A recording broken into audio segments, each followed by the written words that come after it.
This communicative action then passed into physical action, not only in a worldwide series of protests at Mexican embassies and government offices, but in an influx of Zapatista supporters, journalists, human rights observers, delegations into Chiapas. 84 This occurred in a context where NAFTA had made Mexico an exemplar of capitalist development and an object of intense scrutiny by international investors. Cleaver suggests that, together with the many protests within Mexico, it was this focusing of global attention that made it impossible for the Zedillo government to impose a purely military solution, and compelled it to switch to ceasefire and mediated negotiations. After the initial moments of the revolt, the electronic fabric of struggle was strengthened with new threads. Videos made in Chiapas have gone north, microwatt broadcasting has gone south, as radio activists from Free Radio Berkeley assist Zapatistas and local autonomists set up their own microwatt transmitters. The translation of entire books of EZLN documents has been coordinated in cyberspace, and the Zapatistas have 337. Established their own Ya Basta worldwide website. 85 And these electronic flows have in turn attracted interest in the encuentros organized by the EZLN with the explicit aim of stimulating global opposition to neoliberalism, international meetings whose discussions have then in turn been relayed out across airwaves and networks. For capital and its advisors, such activity is a threat. This was acknowledged by some of its own analysts. In the aftermath of the Gulf War slaughter, two Rand Corporation analysts, John Arquilla and David Renfeld, had written a paper suggesting that the conflicts of the future would take the form of cyber wars and net wars. 86. Cyber war, waged at a purely military level, might be to the 21st century what blitzkrieg was to the 20th. 87. It would be a type of conflict in which neither mass nor mobility will decide outcomes. Instead, the side that knows more, that can disperse the fog of war yet enshroud an adversary in it, will enjoy decisive advantages. 88. Net war is a broader concept of societal-level ideational conflicts waged in part through internet modes of communication and entails trying to disrupt, damage, or modify what a target population knows or thinks it knows about itself and the world around it. It may focus on public or elite opinion, or both.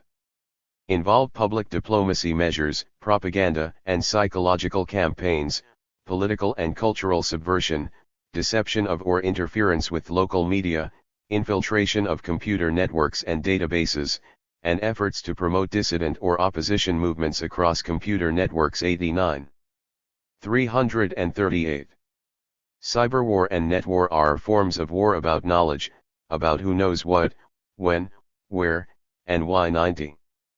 Both revolve around information and communications and imply that in future conflicts whoever masters the network form will gain major advantages. 91. Shortly after the outbreak of the Zapatista revolt, Renfeld was interviewed on the situation in Mexico. Although in his earlier writings he had focused on information technologies as instruments of interstate conflict, he had also noted that net war applies to low-intensity conflict by non-state actors, such as terrorists, drug cartels, or black market proliferators of weapons of mass destruction. By making it possible for diverse, dispersed actors to communicate, consult, coordinate, and operate together across greater distances, and on the basis of more and better information than ever, net war might create a terrain favorable to what would otherwise be small and conventionally weak organizations. Renfeld now emphasized that social activists were on the cutting edge of the new network system of organizing.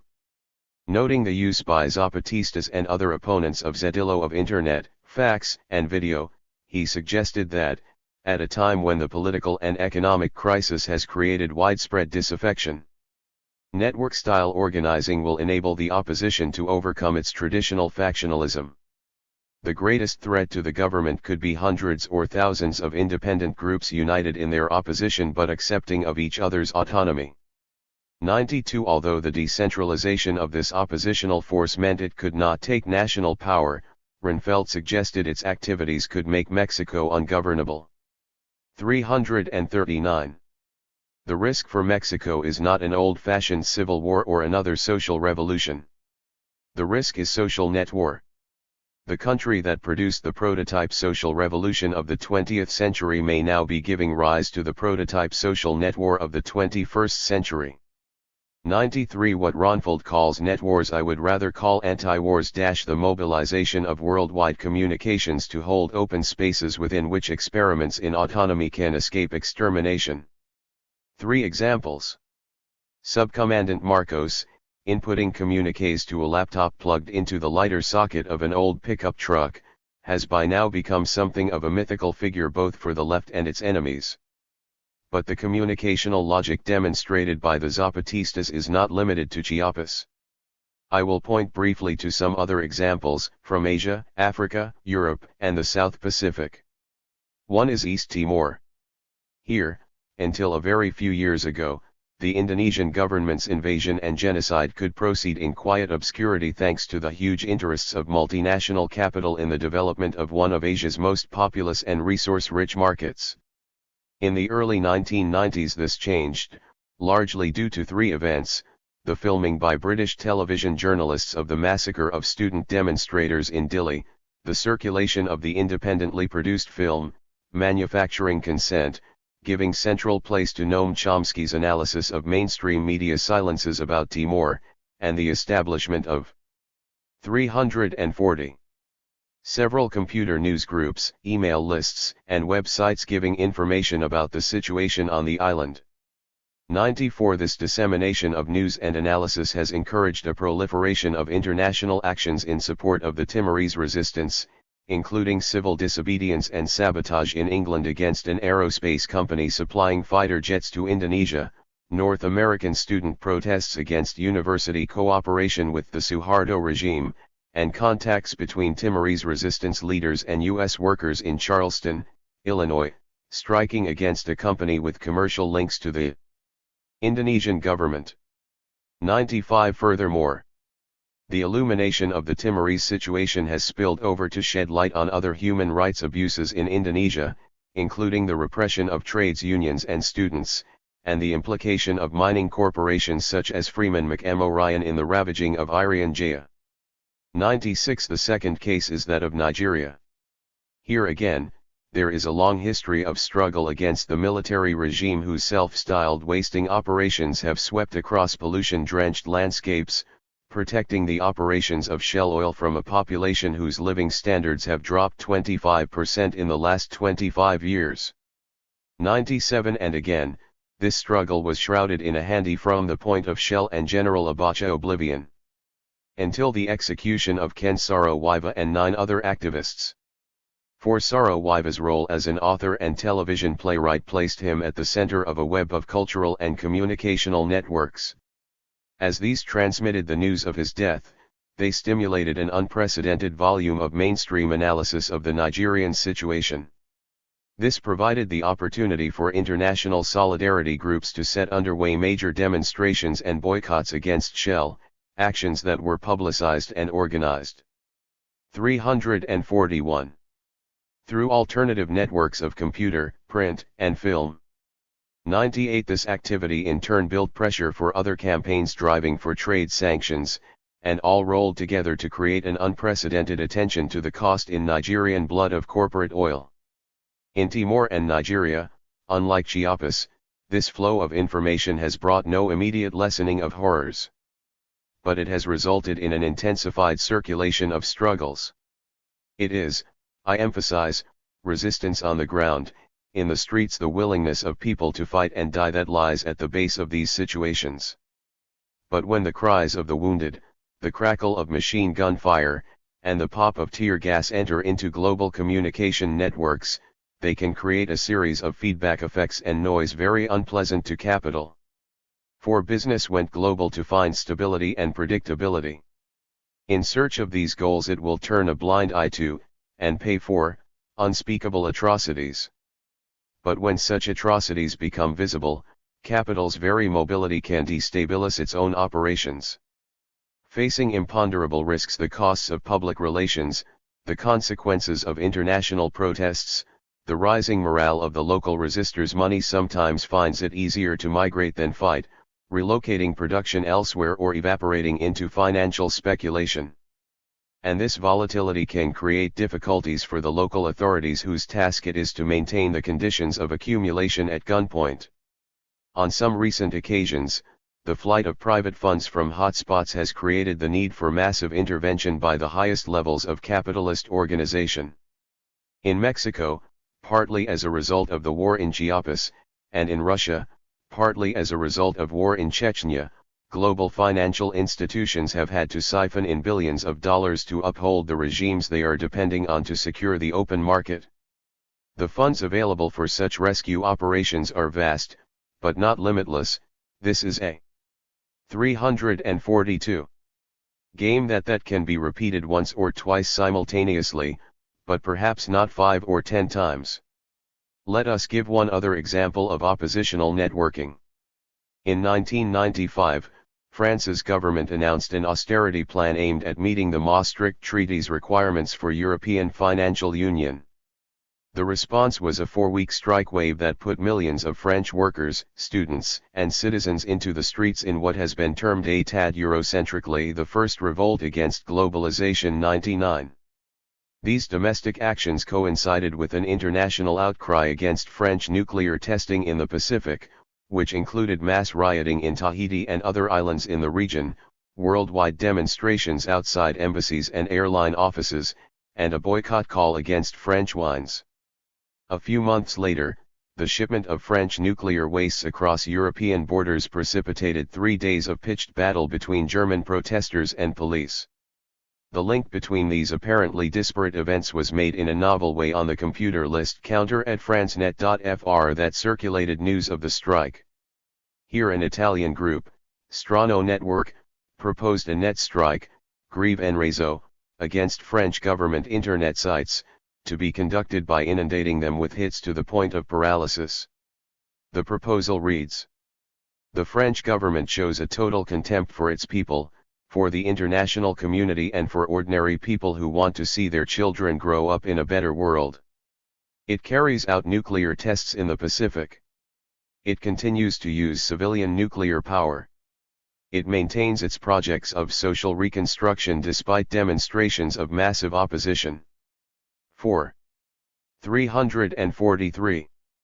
These reasons we intend to take away, although partially, and for a limited period, from the institutions of the French government the privilege which all the powerful, the lords of war, famine and social injustice seek, access to the ever more powerful means of communication and the channels of information, those same privileges which are denied to the vast majority of the global population.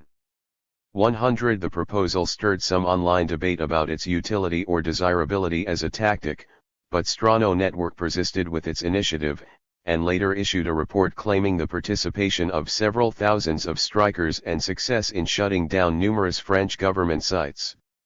101. The significance of the strike does not lie so much in its immediate effectiveness, a point on which the critics of Strano networks are probably right, as in the linkages it made. Tying together in a worldwide electronic bulletin the austerity inflicted on French workers and the nuclear fallout imposed on Pacific Islanders, pointing to the value placed by neoliberalism on military as against civilian expenditures, and to its disregard for popular opinion, global or domestic. Connecting the marchers in the streets of Rouen, the rioters in Papeete, and, prefiguratively, the German anti-nuclear protesters, it thus created an optic within which the French government's partial retreat from its domestic cutbacks and its abandonment of nuclear testing could be grasped as twin victories against a common enemy. The logic of France's Juppé government and its business and financial backers is that of capitalist globalization. The logic of Strano Network, of the French strikers, and the German and Pacific Island rioters, is that of the other globalization. 344. The globalization of others and the other globalization in an earlier era, prospects of breaking through the net of the world market were often thought to lie in the piecemeal withdrawal or disassociation of liberated zones, which would succeed first in peripheral zones, and gradually surround and destabilize the capitalist center. This concept was given classic expression in Samir Amin's theory of delinking, often interpreted, and in some cases implemented, as a program of nationalist autarky. 102. In today's situation, where the integration of economic activity has reached an entirely new level and the positions of metropolis and periphery become profoundly intermingled, such concepts become increasingly problematic. At the very least, it is paradoxically apparent that any localized delinking can only succeed as a moment in a series of highly linked, mutually supportive regional and transnational projects of withdrawal. In the current context, a more promising line of initiative is what Jeremy Brecker and Tim Costello call globalization from below 103. This refers to the activities of people's transnational coalitions, formed across national boundaries by social movements aiming to fulfill mutually complementary supportive objectives for workers in different parts of the world.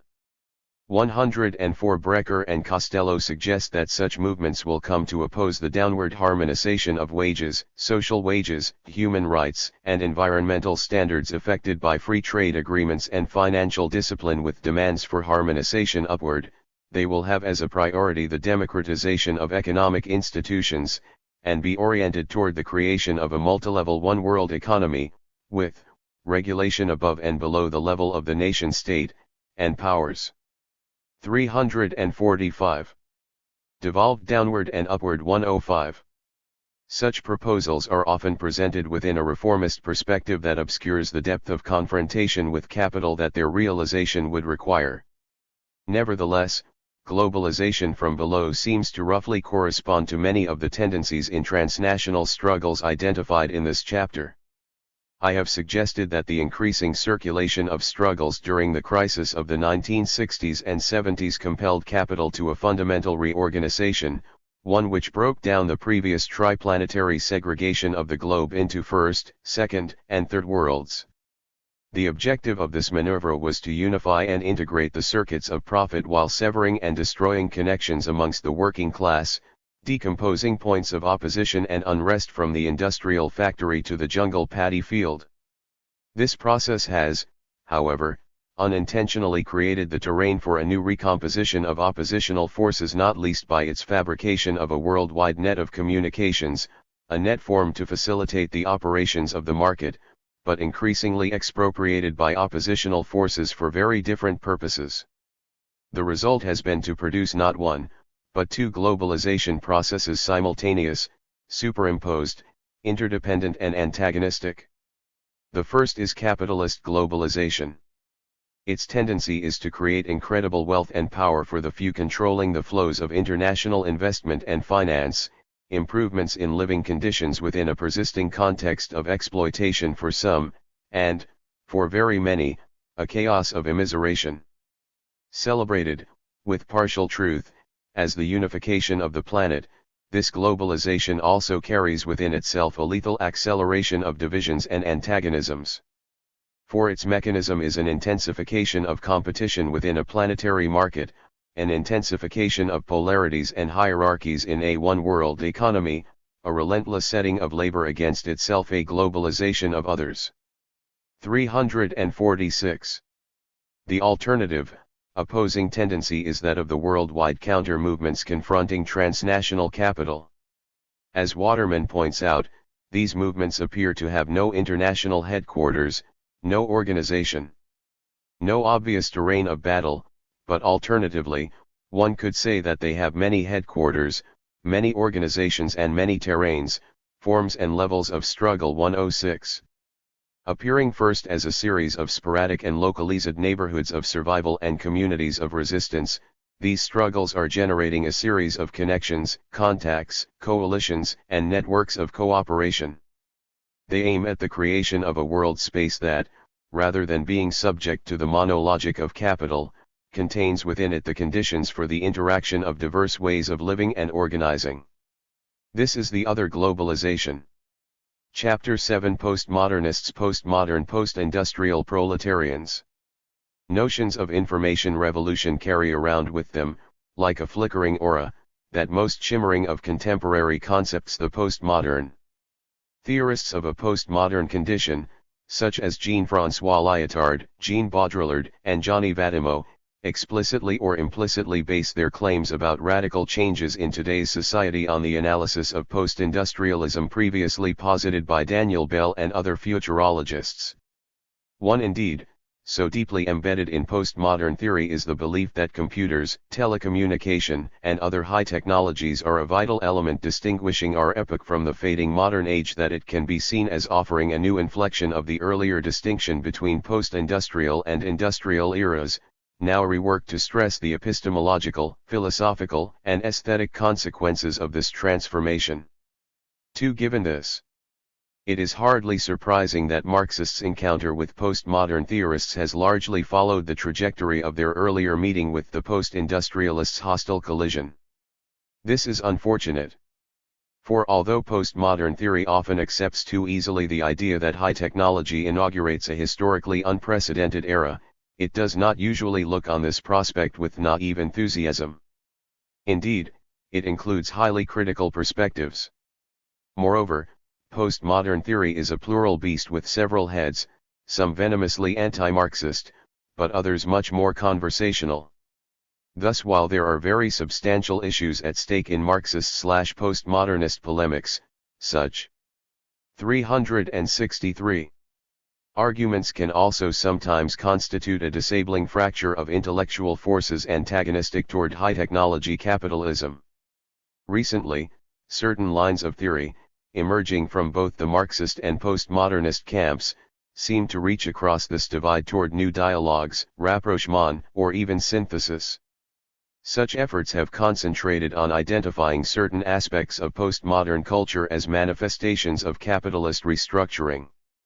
However, they have had relatively little to say about the sine qua non of Marxist analysis, the possibility of opposition and subversion. In this chapter I suggest that certain lines of what can be broadly designated as autonomist Marxism, developed by theorists such as Antonio Negri, Gilles Deleuze, and Félix Guattari, can supply this deficiency. They offer a sort of recombinant postmodern/Marxism that, without sacrificing the Marxist emphasis on class struggle, admits important postmodern insights into the variegated and technologically mediated aspects such conflict assumes today. In doing so, they open important perspectives on the postmodern proletarian condition, a disturbing and exciting scene of simulacra, cyborgs, net Nazis and rhizomatic alliances. Hostilities, postmodernity versus Marxism. The hostilities between postmodern theory and Marxism have important historical roots.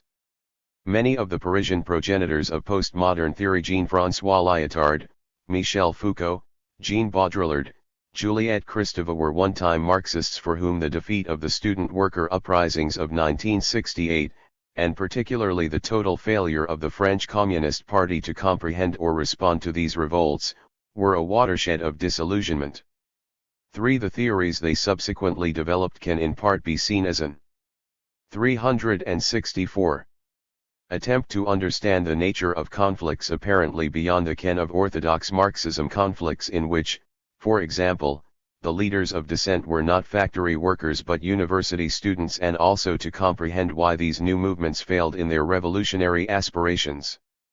There was thus implanted at the root of postmodern theory an anti-Marxist tendency, which, although it in many cases turned in outrightly reactionary directions, also contained strong radical impulses.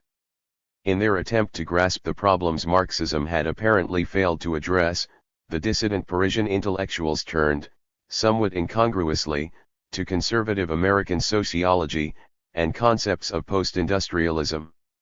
Just as, according to post-industrial theory, contemporary societies are passing beyond industrialism to informationalism, so, according to the prophets of postmodernity, we are now speeding past the limits of modernity, with its confidence in reason, progress, and universalist political projects, into unknown territory. Amongst the most important features of this postmodern world is its communicational texture. Signifiers are supreme over referents, images more powerful than substance, symbols trump things. The real is constituted by a play of texts, discourses, language games, or codes. While this inseparability of world from word may perhaps always have been the case, what now intensifies and renders it apparent is the growing prominence of information technologies that saturate society with messages and images and break down the solidity of the material world into an immaterial flow of digits and data subjected to infinite processings and reprocessings. For this result is an ambience mobile, multiplicitous, and elusive in the extreme.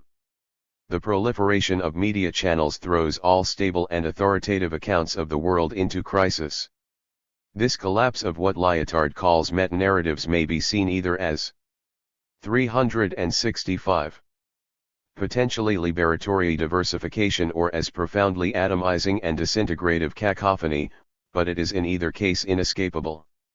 5. Indeed, its force is such as to explode the possibility of any unitary or totaling perspective on society as a whole, leaving only a contingent juxtaposition of incommensurable perspectival shards and fragments, playing with pieces, that is postmodernism. 6. Lamentation for lost unities and stabilities is beside the point.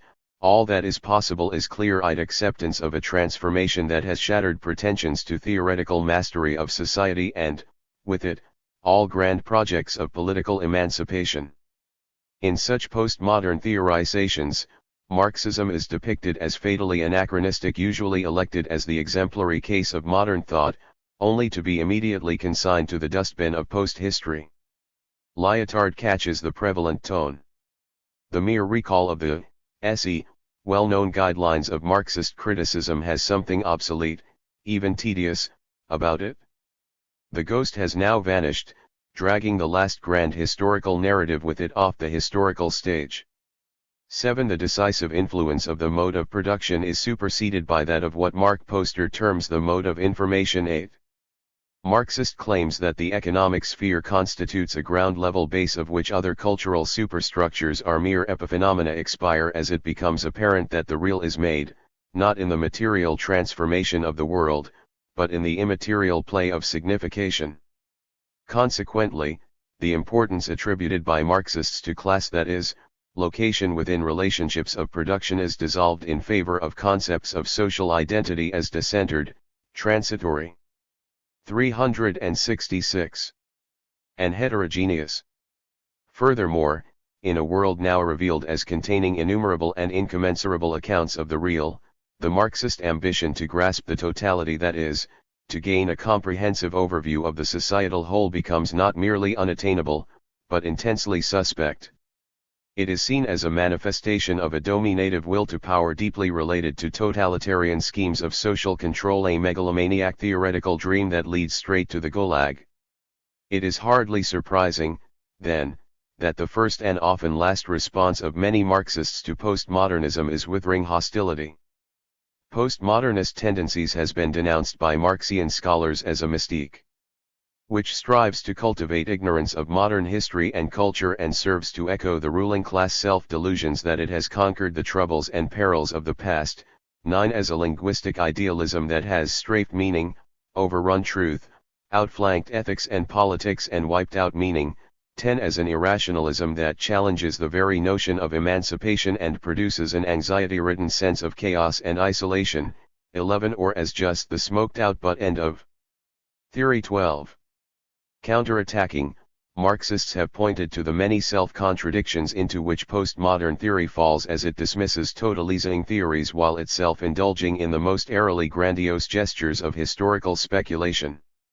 They have challenged the credibility of the information society theory, whose accuracy so much postmodernist thought simply assumes, with its implausible claims that capitalism has quietly succumbed to ineffable post-industrial evaporation. They have pointed out the lack of self-reflexivity postmodern theorists often display about their own class situation. Alex Kolinkos, for example, has tellingly suggested that the popularity of postmodernism owes much to the fact that it elevates to the level of general theory experiences and habits specific to particular strata of 367. Intelligentsia immersed in cultural production and anxious to arrive at an accommodation with an apparently triumphant capitalism. 13. Others have effectively demonstrated how destructive is the belief which some postmodernists certainly flirt with, and which Marxists generally ascribe to all of them, that it is impossible to know anything beyond the images dominating contemporary life. 14. I tally this passage of Critical Arms as a bloody draw. Marxists have effectively ridiculed postmodern theories' hyperboles and inconsistencies. This, however, cannot cancel out the fact that such theories identify, often in intentionally ironic and provocative style, aspects of life in an information-intense, technologically enveloped society that have previously escaped Marxist analysis. Foucault's concept of panopticism, Baudrillard's discussion of simulation or Lyotard's account of immateriality all speak to phenomena that are neither immediately dismissible, nor already defined in the standard dictionaries of historical materialism. At the very least, they touch on crucial aspects of what Raymond Williams called the structure of feeling of contemporary life in advanced capitalism. 15. Moreover, while Marxists are right that the postmodern rejection of meta-narratives is untenable, so that, as Jameson notes, the refusal of totalizing theory simply results in its surreptitious and unacknowledged reappearance via the back door, this does not answer the postmodernists' point that something is seriously amiss with the specific meta-narrative of classical Marxism, namely, that its central protagonist, the industrial proletariat, seems to have gone absent, missing in action in a field of robots, computers, and telecommunications. 16. Postmodern theory's undeniable insights into new mechanisms of power and new social subjectivities has thus been thrown up against. 368. Marxism's equally unanswerable arguments about the persistence of capitalism and the implacable consequences of commodification, generating a profound theoretical impasse. Rapprochements, beyond the Great Divide. Recently, however, certain attempts to surpass this impasse have emerged, proceeding from both sides of the postmodern/Marxist divide. From the Marxist camp, the pioneering example is Frederick Jameson's now canonical essay, Postmodernism, The Cultural Logic of Late Capitalism 17. In this essay, Jameson argues that the emergence of a distinctively postmodern culture, rather than marking a break with capitalism into a new era, corresponds to the late or multinational stage of capitalism analyzed by Ernest Mondale. 18. In this phase, previously untouched domains of social activity are penetrated by the forces of a technologically integrated world market. One aspect of this process is a surge in the commodification of cultural and communicational forms. Advertising, design, marketing, fashion, and entertainment become a primary focus of commercial activity. Consequently, the distinction valid for earlier stages of capitalist development between an economic base and cultural superstructure collapses. Capitalized culture envelopes all aspects of the social in an omnipresent wrap of imagery whose multiple surfaces extinguish material reference or sense of history. Subjectivity becomes, as postmodern theory suggests, increasingly disintegrated and unstable, experiencing a condition not so much of alienation as fragmentation, induced by the fluctuating stimuli of electronic media and the malleable spaces of commercial architecture and urban design. This analysis, whose boldness is indicated by the fire it drew from partisans of both Marxism and postmodern theory, has subsequently been elaborated in a variety of 369 ways, most notably by connecting postmodernity to the concept of a post-Fordist regime of accumulation. 19. The most impressive of these efforts is that of David Harvey, who relates postmodern culture to post-Fordist time-space compression. 20. Capitalism, says Harvey, is periodically compelled to flee the risk of overproduction by both expanding the geographical horizons of the market and accelerating the circulation time of commodities. At such moments, society undergoes a massive speed-up in the pace of daily life and a dramatic expansion in spatial horizons. Since 1972, the passage from Fordist mass production to a post-Fordist regime of flexible accumulation has precipitated such a convulsion in North American and European culture, such that spaces of very different worlds seem to collapse upon each other. And all manner of subcultures get juxtaposed. 21. Postmodern culture with its cosmopolitanism, eclecticism, and volatility is both reflective and constitutive of this shift, its emphasis upon ephemerality, collage, fragmentation, and dispersal. Mimics the conditions of flexible accumulation, and also stimulates the new images, fashions and styles of thought which are so central to the restructuring of production. 22. Although Harvey is fiercely skeptical towards postmodern theory, which he believes fails to critically distance itself from the transformations it records, he does allow that it recognizes, albeit in mystified form, important alterations in the structuring of subjectivity and perception. Postmodernism registers a sea change in culture caused by a shift in the way in which capitalism is working these days. 23. Jacques Derrida, the leading post-structuralist philosopher, has in a way met these lines of Marxist analysis from the other side of the hill. To the infinite dismay of many of his disciples, Derrida broke his decade-long silence on the topic of Marxism, not to issue one more declaration of its obsolescence, but, on the contrary, to affirm its unsurpassability. 370.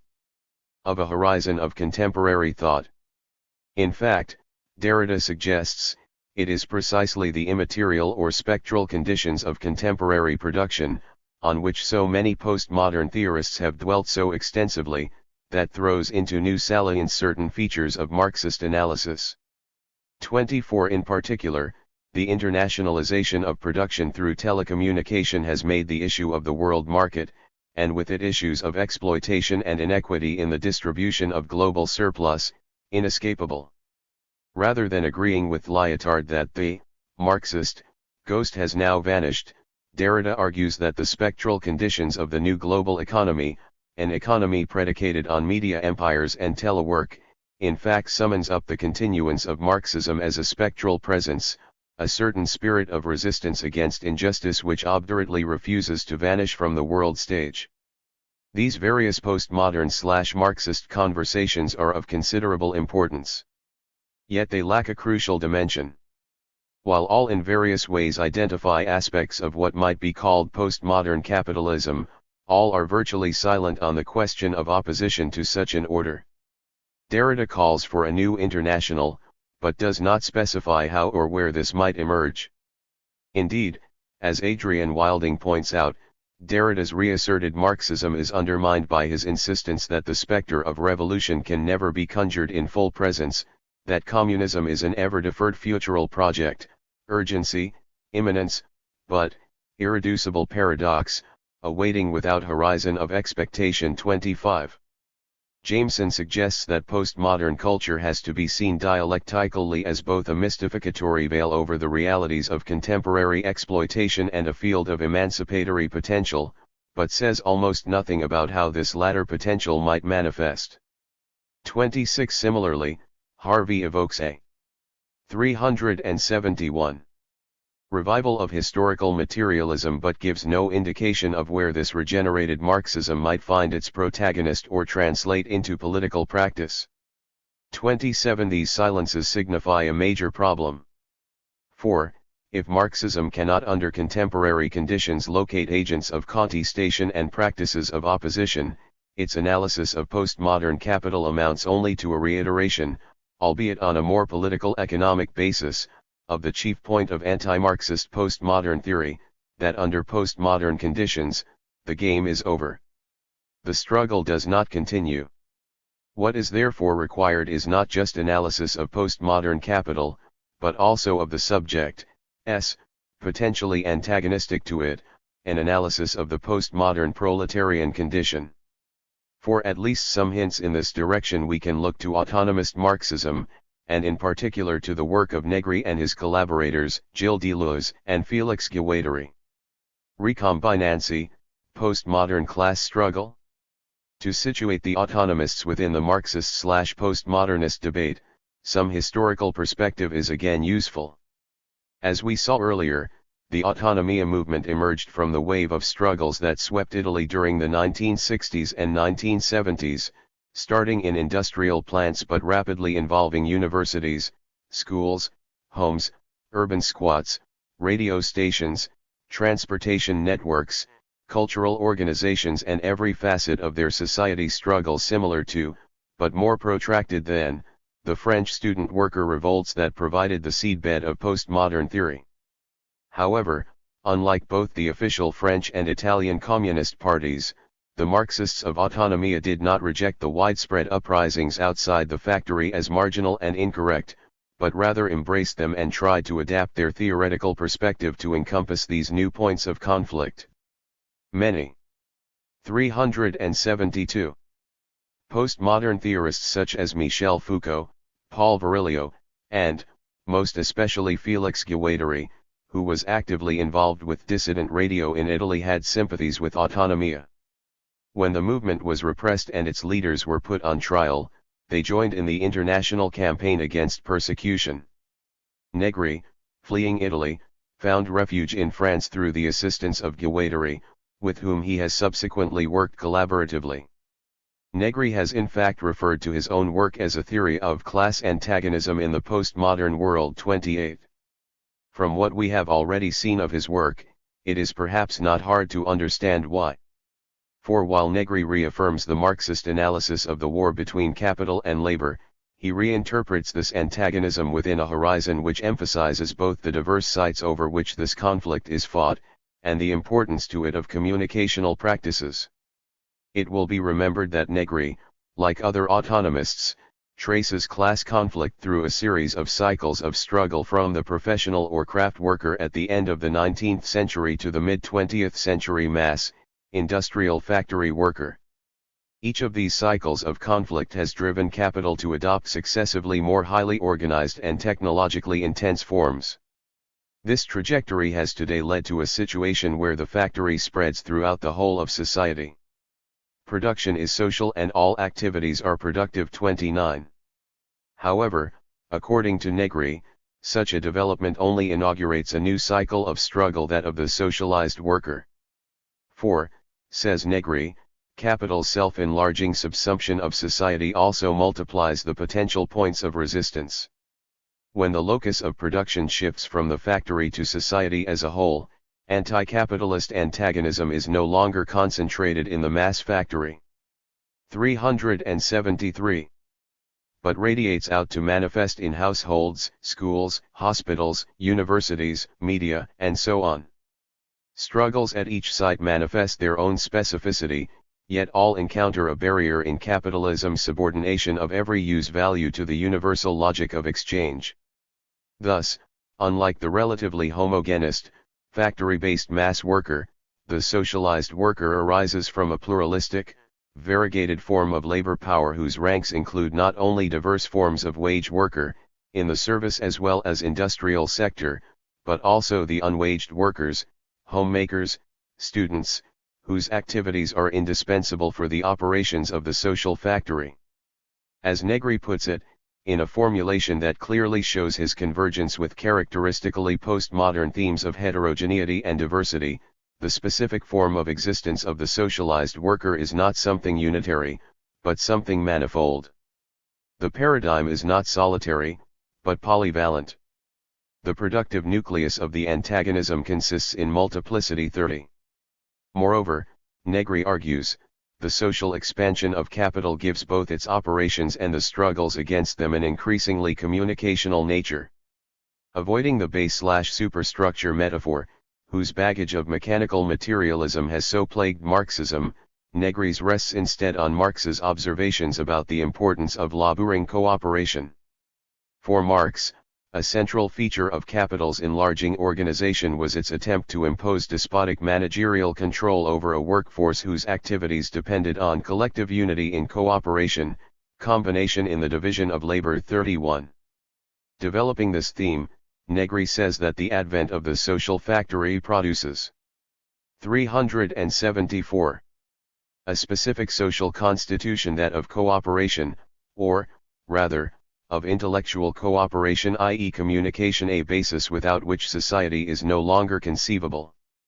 32. To coordinate its diffused operation, business must interlink computers, telecommunications, and media in ever more convergent systems, automating labor, monitoring production cycles, streamlining turnover times, tracking financial exchanges, scanning and stimulating consumption in the attempt to synchronize and smooth the flow of value through its expanded circuits. It is only through the elaboration of this vast information system that advanced capitalism directly expropriates laboring cooperation. Capital has penetrated the entire society by means of technological and political instruments, the weapons of its daily pillage of value, in order, not only to follow and to be kept informed about, but to anticipate, organize, and subsume each of the forms of laboring cooperation which are established in society in order to generate a higher level of productivity.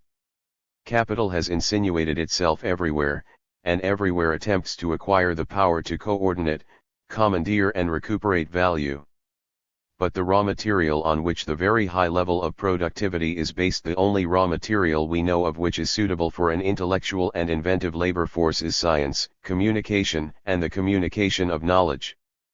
33. 375.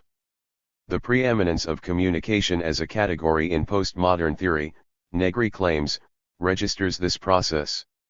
In the Grundrisse, Marx explains that the discovery of labor was an historical event.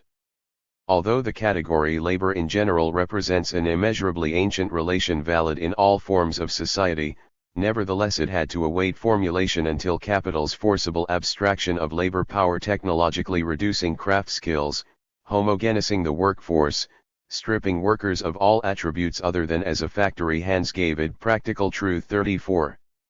Today, Negri suggests, the incorporation of a variety of informational flows and interaction into production is imposing a similar abstraction on the concrete variety of communicative practice. This is perhaps most readily recognized in the creation of a universal digitalist idiom into which all forms of communication can be coded and transcoded as information, a quantifiable flow of bits and bytes which can be measured and monitored as the stuff of workplace productivity and paper services. However, Negri says, this development has a double face, each side of which is recognized by a different branch of postmodern thought. One side is the harnessing of all sorts of communication to ever-expanding commodification, the reduction of social relations to a series of exchange relations, and the consequent hollowing out of meanings and relations. In the circulation of values, every commodity has become money, every reference appears in a circuit of equivalence. Every singularity has lost all significance and the sense of being has become pure paranoia. 35. This is caught by what Negri calls the more banal and pessimistic version of postmodernism, in which the novel features of the age lie in the total disintegration of received language, of its meanings and expressions. The tectonic slippage of all. 376. Foundations. 36. This negative moment of postmodernism arises from the sense of immersion in capitalist subsumption, a vast apparatus whose sole purpose is, in Marx's terms, production for production's sake. This situation, Negri says, produces a painful perception of the total insignificance of the being in which we are immersed, a being whose framework and directions we no longer perceive. 37. However, Negri suggests, there is another aspect to capital's extraordinary development of its informational apparatus, namely, that its channels can potentially be used for purposes quite other than those for which it was intended. It is these creative openings that are glimpsed by what he regards as the more sophisticated and positive versions of postmodernism, attuned to the plurality of languages, the uncertain role of judgments, and the becoming ever more absolute of the horizon of communication. 38. At its best, Negri says, such postmodern theory presupposes not merely an enormous, fluent universe of communication, but throughout every stretch of this mass of communicative threads it identifies contradiction, conflict, and, above all, new power. 39. In this version, postmodernism constitutes a primitive but effective allusion to the new subjects which appear in the Marxian phase of general circulation and communication. 40. In Negri's view, the negative and positive moments of postmodern theory between them present a portrait of the contradictions that run through a capitalism predicated on a vast communicational infrastructure, simultaneously the ruin and the new potential of all meanings. 41. Both offer important insights, yet each provides only a partial perspective. 377. The first responds to the deepening reach of computerized commodification, but nihilistically denies the possibility of resistance. The other recognizes the socialized worker's potential for experiments in diversified and democratic communications but occludes issues of exploitation and capitalist control. Only when the two tendencies are seen counterpoised in ongoing conflict does an adequate perspective emerge. Thus in Negri's view postmodern thought is ambiguous, although eclectic, it does identify certain conditions on which it is possible to construct the concept of new subjectivities. 42. Negri's Marxism thus enters into a tentative rapport with postmodern theory. Yet his insistence on the universal and progressive goals of struggle is also reminiscent of the postmodernist's major modernist opponent, Jürgen Habermas. Negri's contrast between dominative information and insurgent communication owes an acknowledged debt to Habermas's theory of communicative action, which upholds an ideal speech situation of democratic, symmetrical dialogue unobstructed by inequities of power and skill as a yardstick against which to measure emancipatory social change. 43. However, for Habermas economy and workplace lie outside the orbit of such judgment, and are subject to an instrumental logic that finds inexorable embodiment in capitalist rationalization. The consequence is a purely defensive social democratic politics which aims to protect select areas of the life world from the encroachments of the system, but abandons any fundamental challenge to capital's dominance of productive activity. 44. For Negri, in contrast, the advent of the factory without walls makes it impossible to split work from life. The increasing prominence of communicative action is precisely a result of the socialization of production. Conflict between instrumental and communicative logic crystallizes around the contradiction between capitalist command and collective. 378. Labor, and the horizon of the ideal speech situation can only be reached by way of full-blown revolutionary project whose ultimate objective remains the demise of capital. In the next two sections I elaborate this point by looking briefly at examples of what Negri would consider negative and positive moments of postmodern analysis, and their relation to autonomous theory. Simulacra, the reality gulf. What Negri terms the banal and pessimistic school of postmodernism is undoubtedly best represented by the school of Jean Baudrillard and his followers. Baudrillard, after starting from a brilliant critique of orthodox Marxism's base/superstructure dualism, and an incisive analysis of cultural commodification, has since gone on to develop an ever more nihilatory analysis of the power of media. 45. In an age of advanced information technologies, he claims, signs, which once pointed to reality, then served to mystify it through advertising and propaganda, have now come to entirely substitute for it. We enter a world of simulacra, where models come before originals. In this hyperreality, the territory no longer precedes the map, nor survives it. Henceforth, it is the map that precedes the territory. The real is produced from miniaturist units, from matrices, memory banks, and command models, and with these it can be reproduced an indefinite number of times. 379. Subjectivity is no more than an effect of an omnipresent code, produced by a shadowy neo-capitalist cybernetic order. 46. A cyberblitz of advertisement, propaganda, television shows and polling techniques produce the very needs, desires, opinions and identities to which they ostensibly respond. A media apparatus that effortlessly recuperates opposition as spectacle annuls every antagonism. With reality itself constituted by wall-to-wall media images, the epistemological ground for distinction between actuality and imaginary, truth and lies, fabrication and authenticity evaporates. Social existence undergoes an implosion, becoming a black hole, a spongy, infinitely absorbent mass that soaks up media images from Bobits to Bosnia, indifferent to veracity but hungry for ever more intense waves of sensation. 47. The recent culmination of this line of thought comes in Baudrillard's articles on the Persian Gulf War. 48. Written at the time of the conflict, these focused on the role of the media in a war where our strategic site is the television screen, from which we are daily bombarded. 49. Baudrillard claims that propaganda and disinformation make it impossible to know what is actually going on in the sands around Kuwait. Epistemological certainty, including even the confidence that what is occurring constitutes a war, has been swallowed up in an abyssal reality gulf. 50. While he admits that large numbers of people have been killed and cities bombed, the virtual nature of the electronically mediated hostilities makes any practical knowledge of this war out of the question. 51.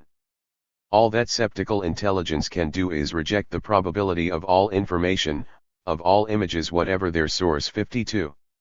The aim of this is not to seek to re-establish the truth for which, Baudrillard insists, we do not have the means but rather to avoid being dupes. 53. 380. Despite the denunciations that these and other of Baudrillard's writings have rightly attracted, they should not be lightly dismissed.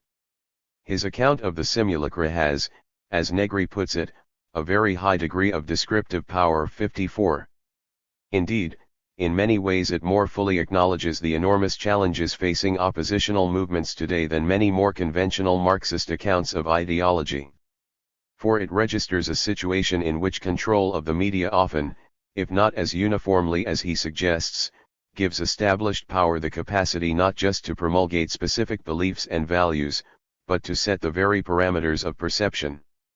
Negri himself uses Baudrillardian language to describe this capitalist duplication of reality. Discussing the neoliberal state, which they also term the postmodern state, he and Michael Hart suggest that one of its central roles in capitalist restructuring has been to disintegrate the institutions of civil society, trades unions, political parties, so as to effectively annul political debate. However, this void must be covered over by the construction of an artificial world that substitutes for the dynamics of civil society. Thus, even while the real elements of civil society wither, its image is proposed at a higher level. 55. Here, they remark, the new communicational processes of the so-called information society play a vital role, with a move from the democratic representation of the masses to the representatives' production of their own voters, through the mediatic manipulation of society, conducted through enhanced polling techniques, social mechanisms of surveillance and control, and so forth. Power tries to prefigure its social base. 56. 381. Moreover, Baudrillard's account recognizes, even as it reinforces, one of the most problematic aspects of the postmodern proletarian condition, namely that awareness of such manipulation may take the form of a deep-seated cynicism and relativism, inimical to activism. Indeed, his account of social implosion can be seen as a quite percipient account of an advanced state of class decomposition in which solidarity and agency have broken down in favor of atomization and spectatorship. 57. Where autonomist analysis parts company from Baudrillard, is, of course, on the possibilities of challenging and subverting the reign of the simulacra. 58. Underlying Baudrillard's fatalistic cynicism is in fact a highly structuralist view of the subject as simply an effect of the dominant neo-capitalist cultural code. An autonomist perspective would understand the operations of this dominant code not so much as constructive as reductive, something that selects, limits and constricts the possibilities of a more expansive field of social practices that always includes at least some elements other than capital. If the self is always fabricated, some fabrications promote a subjectivity of passivity, dependency, and indifference, while others foster agency, autonomy, and inquiry. In a rather cryptic phrase, Negri has suggested that in the face of the duplicatory power of capital, the task of opposition is nothing less than a Socratic task, that of reimposing the principle of reality. 59. This need not imply a naive objectivism, or uncomplicated faith that situations can be reduced to a single truth. But it is, in the flickering world of postmodernity, an important affirmation of the possibility of distinguishing between truer and falser depictions of reality, in the sense of identifying more or less coherent and comprehensive accounts, and more or less manifestly self-interested narratives. 382. Even advanced capital does not so completely or efficiently monopolize the channels of communication as to make this activity impossible. As Christopher Norris has argued, even in the midst of the Gulf War propaganda blitz, the activities of a few reporters of integrity did occasionally make it possible to discern the discrepancies and omissions of official accounts.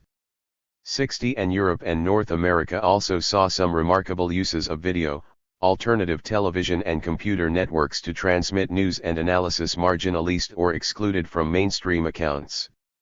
61. Although these efforts were, in Robert Hackett's phrase, engulfed by the U.S. military marketing campaign, they nevertheless point to potentialities that in other circumstances could be more effective. 62 Indeed, Negri would argue that one of the characteristics of the socialized worker or postmodern proletarian is his/her increasing ability to reappropriate capital's communicational machines in order to contest its simulations. But to consider this possibility we should turn to a more optimistic version of postmodern analysis. Cyborgs, living/dead labor. For such an example, we can do no better than to look at the notion of the cyborg presented by Donna Haraway in her Manifesto for Cyborgs, Science, Technology, and Socialist Feminism in 1980's 63. For Haraway, the figure of the cyborg, a cybernetic organism, provides an ironic myth expressing contemporary possibilities for political activism in an era when capitalism operates through a high-technology informatics of domination. 64. To refer to the inhabitants of this global system as cyborgs is to suggest that in a society permeated by media, computers, and genetic engineering, subjectivity has in a profound and irreversible way become technologies formed at the interface between. 383. Human and machines. Drawing on postmodern theory, Haraway argues that in such a technological world, identities cannot be predicated on some essential nature, but are instead relentlessly artefactual and constructed. However, in a spirit diametrically opposite to the anti-technologism of much left and feminist thought, she does not find this prospect defeating or dispiriting. As she puts it, cyborgs are the illegitimate offspring of militarism and patriarchal capitalism, not to mention state socialism. But illegitimate offspring are often exceedingly unfaithful to their origins. 65 At its most literal level, cyborg politics means refusing a demonology of technology and embracing the possibilities of reappropriating the instruments of information capitalism for alternative purposes, reconstituting the boundaries of daily life by both building and destroying machines. 66. More broadly, the border-transgressing figure of the cyborg is for Haraway a metaphor for the hybrid identities emerging in a situation where the elementary units of race, gender, and class themselves suffer protean transformations within a global high-technology capitalism. 67 Cyborg politics thus also means discovering new forms of organization adequate for an era when a new industrial revolution is producing a new worldwide working class. 68. This project, Haraway suggests, involves rejecting vanguard parties but fostering affinities and alliances. Oppositional, utopian, and completely without innocence, she writes, cyborgs are wary of holism, but needy for connection. They seem to have a natural feel for united front politics. 69. 384. Haraway's concept of the cyborg has a distinct affinity with Negri's theory of the socialized worker. For Negri, the socialized worker is a figure operating at variegated sites throughout the circuits of capital, immersed in a techno-scientific environment where computers and communications have become so commonplace as to constitute a second nature. He, Negri specifies the feminization of the workforce as a feature of the socialized worker, inhabits an ecology of machines. 70. Computers, videos, faxes, and other media become so quotidian that workers have organic familiarity with them. 71. Capital is thus unable to stop socialized workers using these technologies for their own purposes, of which the most politically significant is the establishment of communication across the divisions that segregate sections of the workforce. Indeed, Hart and Negri specifically declare this parallelism with Haraway's line of thought, saying that the increasing interface of the laboring body with technological appendages means that the cyborg is now the only model for theorizing subjectivity. 72. Several cases which would serve as examples of such cyborg activism have already been discussed in earlier chapters: Subcommandant Marcos plugging in his laptop, French students appropriating Minitel, video counter-surveillance in Los Angeles or East Timor, the feminist computer and radio networking surrounding the United Nations conferences in Egypt and Beijing, the mobilization of biomedical knowledge in struggles around AIDS, abortion, and environmental health. Andrew Ross, in an article inspired by Haraway's line of thought, cites a case which would also well serve as an instance of the organic connection to technoscience that Negri sees in the socialized worker. 73. This involves a group of Michigan auto workers that had been promised courses in computer programming as part of their on-the-job training by General Motors. When the company 385 abruptly terminated these courses, declaring that such depth of technical knowledge was excess to functional workplace requirements, the workers, who included veterans of the Flint sit-down strikes, launched a lawsuit, hinging around the corporation's use of state-provided public education funds for private purposes. But they also formed their own Usenet news group and email bulletin, the Amateur Computerist.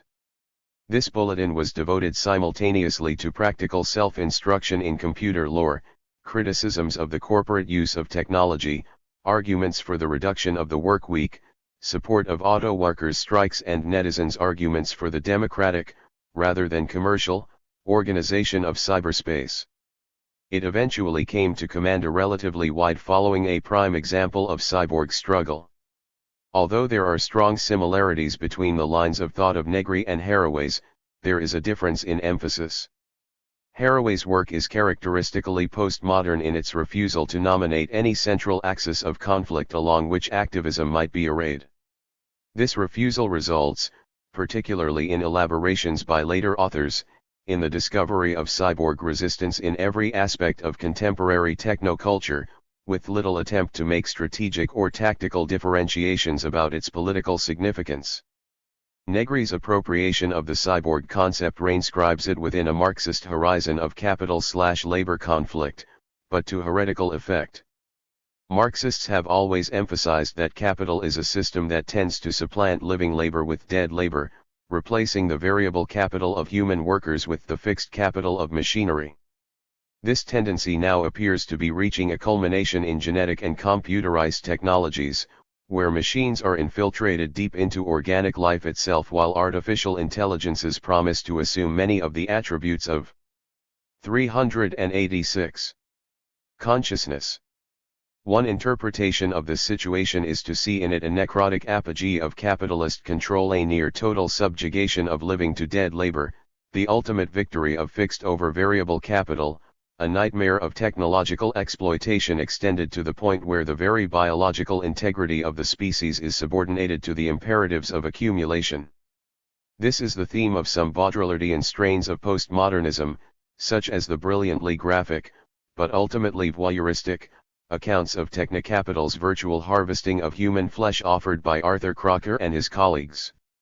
74. But from Negri's perspective, this is only half the story.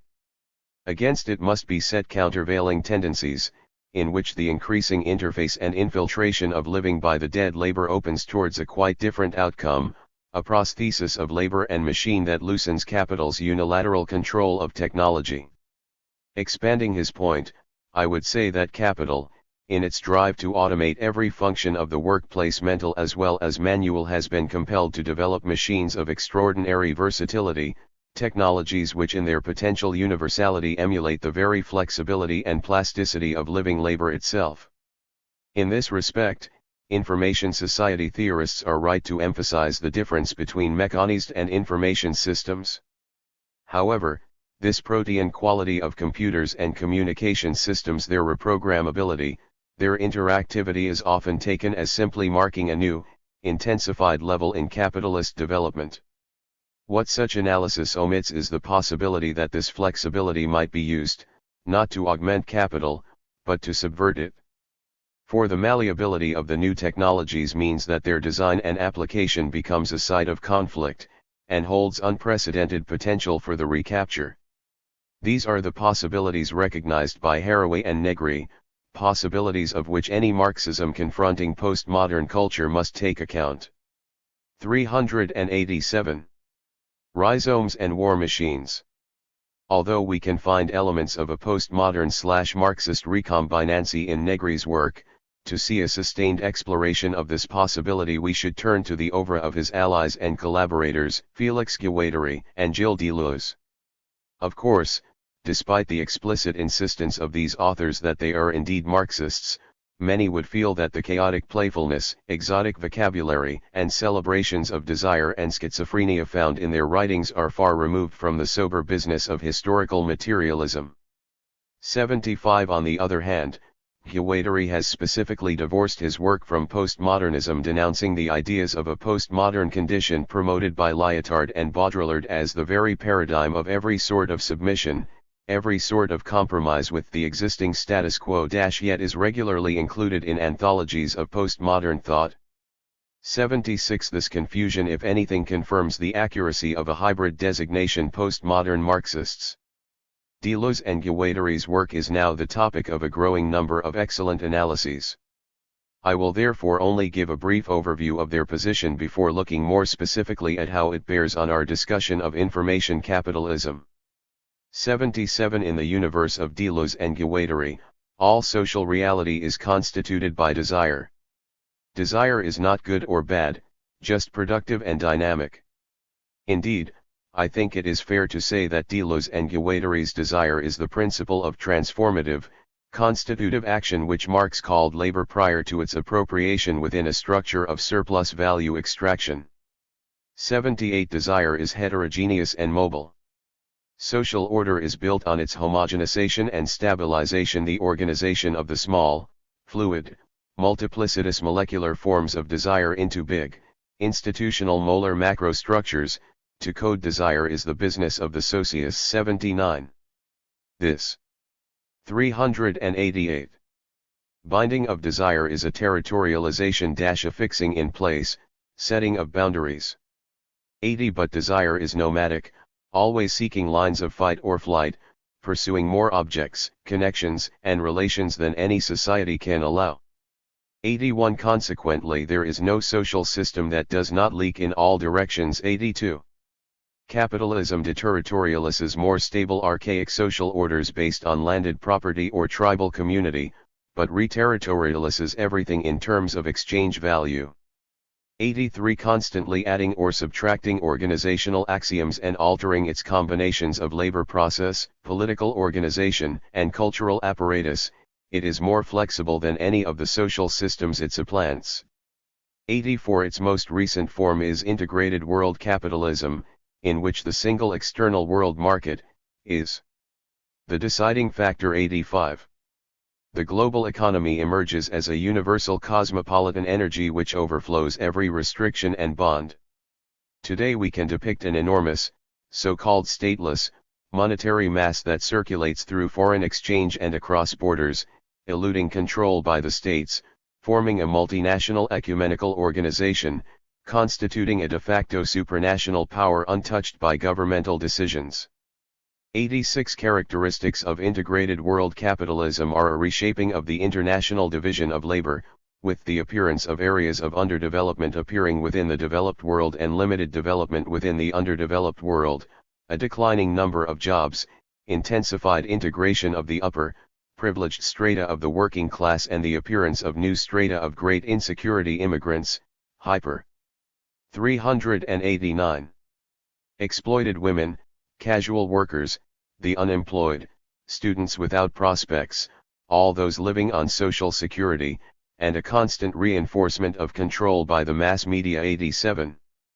However, over the same period that capitalism has consolidated this global, molar structure, there also appears what Guattari terms a molecular revolution - a proliferation of fringe groups, minorities, and autonomous movements leading to a flowering of particular desires, individual and / or collective, and the appearance of new forms of social grouping. 88.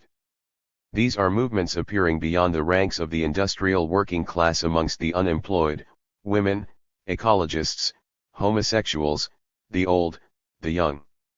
These, Guattari says, constitute fighting fronts of a quite different sort from those that have always marked the traditional workers' movement. 89. For these movements, it is not just a matter of struggling against material enslavement and the visible forms of repression, but also, and above all, of creating a whole lot of alternative ways of doing things, of functioning. 90. The undecidable factor today is whether these micro-revolutions remain contained within restricted areas of the socius or establish a new interconnectedness that links one with another and end by producing a real revolution, capable of taking on board not only specific local problems but the management of the great economic units. 91. Deleuze and Guattari speak of revolutionary organization as the creation of machines of struggle. 92. This has to be understood carefully. For Deleuze and Guattari, any assemblage of desire at a subjective or social level is a machine. The term is aimed to break with humanist concepts of natural identities, to emphasize, as Haraway does with her concept of cyborgs, the constructed, produced, and collectively fabricated nature of psyche and society. Thus when they speak of radical political organization as the 390 creation of nomadic war machines, while they certainly do not preclude armed struggle, the phrase has a far wider dimension. They are thinking in terms of aggressive, mobile, decentered organizations, capable of being built or dismantled as needed, that can harry and erode the structures of established order state machines. At the same time, given their affirmative attitude toward the subversive use of technology, which we will examine in a minute, there is also a certain literal embrace of the machine as an instrument of struggle. The characteristic form of a contemporary machine of struggle is a rhizome. 93. By this name Guattari and Deleuze designate decentered, divergent, transverse, non-hierarchical, lateral or transverse modes of organization contrasted with arborescent or rigid, linear, vertical, and hierarchical patterns. 94. Deleuze and Guattari apply the term rhizomatics to modes of philosophy and psychoanalysis, but the phrase also has clear political implications. The experimentation with coalitions, rainbows, networks, and webs that has been a salient feature of anti-capitalist movements in the last decade are all experiments with rhizomatic forms of organization. Guattari speaks of the needs for the molecular revolution to find forms of organization in which the different components will in no way be required to agree on everything or to speak the same stereotypical language. 95. In doing so he reiterates a persistent theme of autonomist Marxism.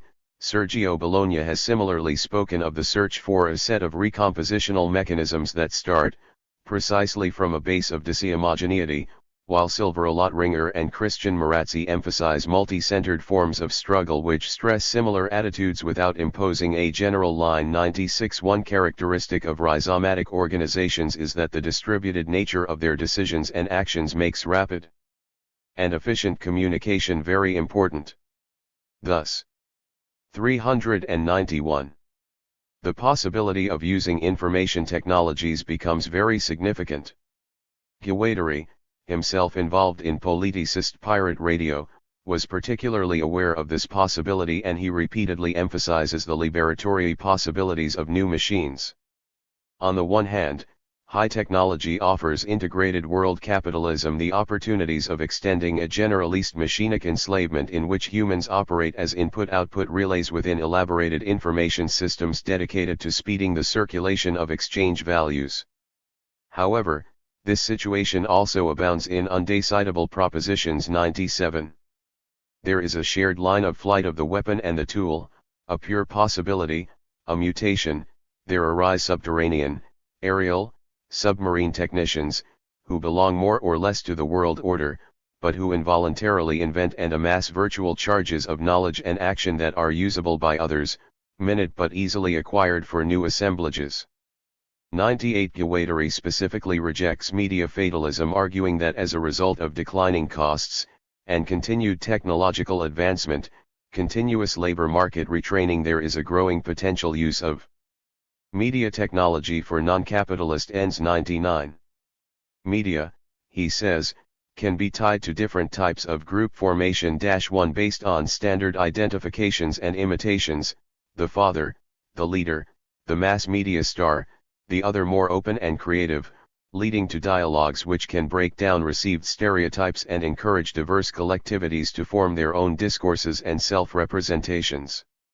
The first, Guattari claims, is encouraged by the unidirectional broadcast technologies of the mass media, the latter by the new capacities of a post-media age in which the communication technologies can be reappropriated by a multitude of subject groups. 100. Computerization. 392. In particular, has unleashed the potential for new forms of collective negotiations, whose ultimate product will be more individual, more singular, more dissensual forms of social action. 101. Harry Cleaver has made an interesting application of the rhizome concept to the Zapatista networking discussed in the previous chapter. 102. For another example of the rhizomatic, post-media movements of the sort Guattari envisages, one might think of the anti-Rhodes struggles which have snaked their way through post-Thatcherite Britain across sites like Twyford Down, the M11 extension and Newbury. 103. These campaigns, aimed at blocking the new motorways built largely to facilitate integration with the European Economic Community, involve highly diverse groups: Earth Firsters, middle-class conservationists, local property owners, Marxist militants, Greenpeacers, the Donga tribe, and so on. They also interweave loosely with other movements, such as the very nomadic struggles by gypsies, travelers, anti-hunt saboteurs against the draconian restrictions on civil liberties and personal mobility imposed by the Tory government's Criminal Justice Bill, or various new digger groups such as the Land is Ours attempting to reappropriate the one-time commons from corporate ownership. One feature of these anti-Rhodes struggles has been their pervasive use of various forms of high-tech communication, personal computers to coordinate rapidly assembled blockades and demonstrations, video to record and publicize protests, and for counter-surveillance against police and security guards, the dissemination of such film through alternative television producers, such as the celebrated Undercurrents programs, and, more loosely, the construction of a cultural ambience of protest. Closely associated with 393. Various forms of techno-music. One reporter on the postmodern tendencies of this media-friendly, technologically literate movement comments: anti-Rhodes activists phone up the media to give interviews from the top of cranes while videoing the behavior of police and security guards swarming beneath them. The action footage is replayed at clubs and festivals or broadcast on the internet across the world. As the electronic icons are appropriated for protest, the information technology revolution is being pressed into service in the name of further widening the scope of political communication and participation. 104. This, I suggest, is exactly what Guattari thought the molecular revolution would look like. Cyber-Nazis and Nisker projects. However, it is important to recognize that the potentialities recognized by Deleuze and Guattari also have a malignant side.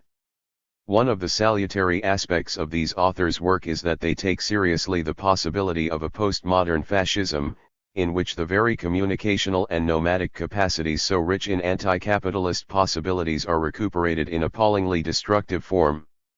Guattari and Deleuze have always emphasized that molecular rebellions can turn negative, becoming paranoid or suicidal, and they have taken conventional Marxisms to task for their failure to recognize the unconscious and preconscious paths in which longings for emancipation and freedom become twisted into racist, sexist, and homophobic hatreds and authoritarian dependencies.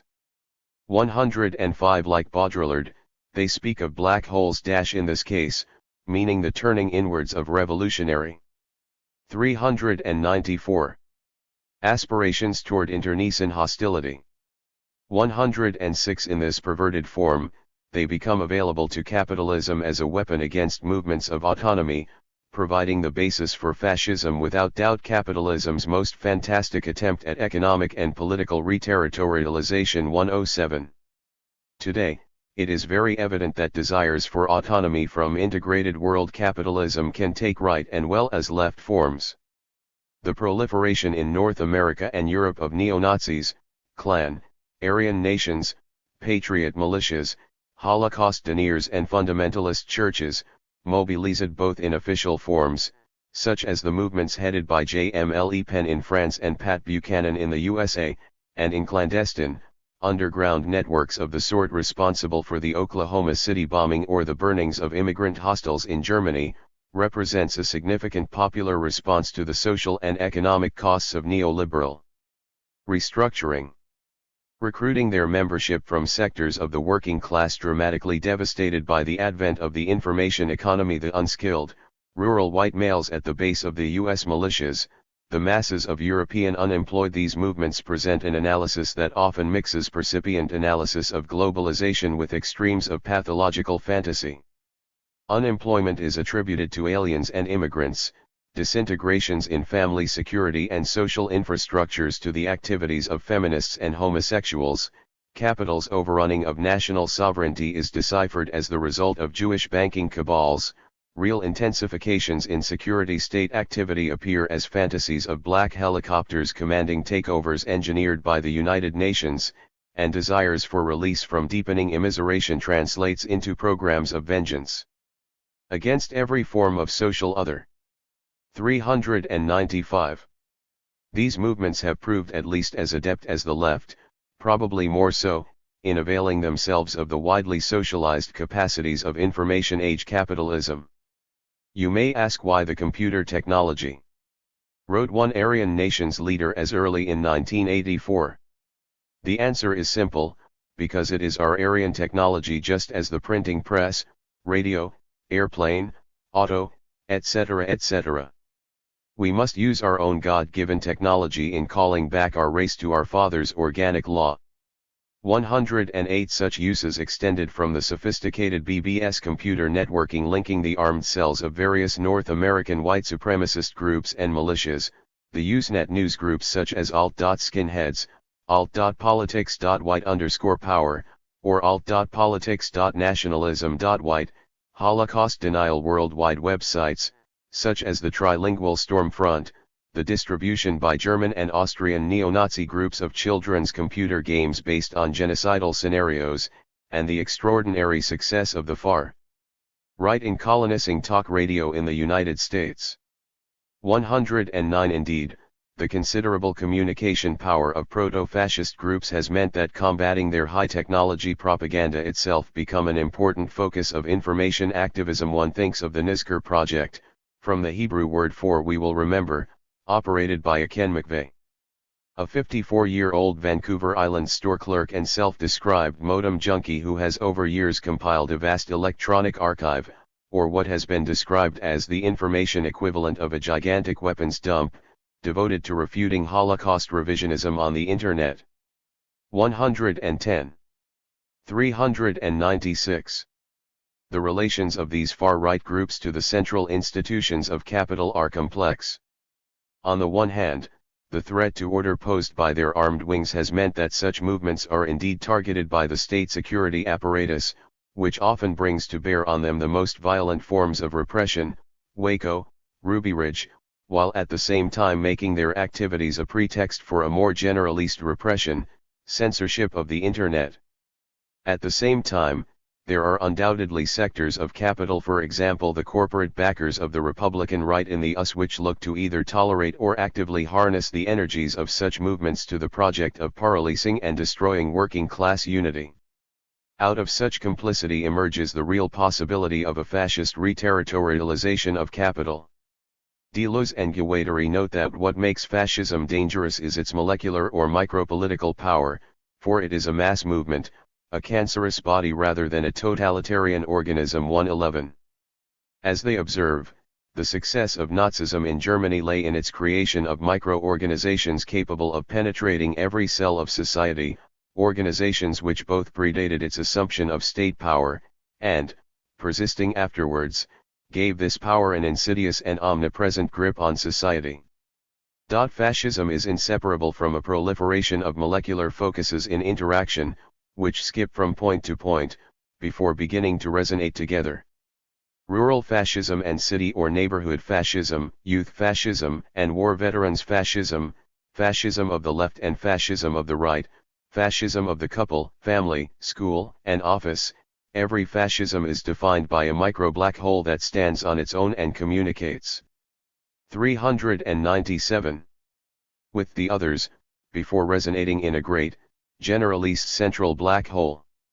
112. As Douglas Kellner and Steve Best point out, It is not hard today to perceive the potential for such a North American fascism, which would surely combine racists, pro-family groups, fundamentalist Christians, skinheads, anti-environmentalists, missing in action groups, and gun lobbies in a deadly resonance.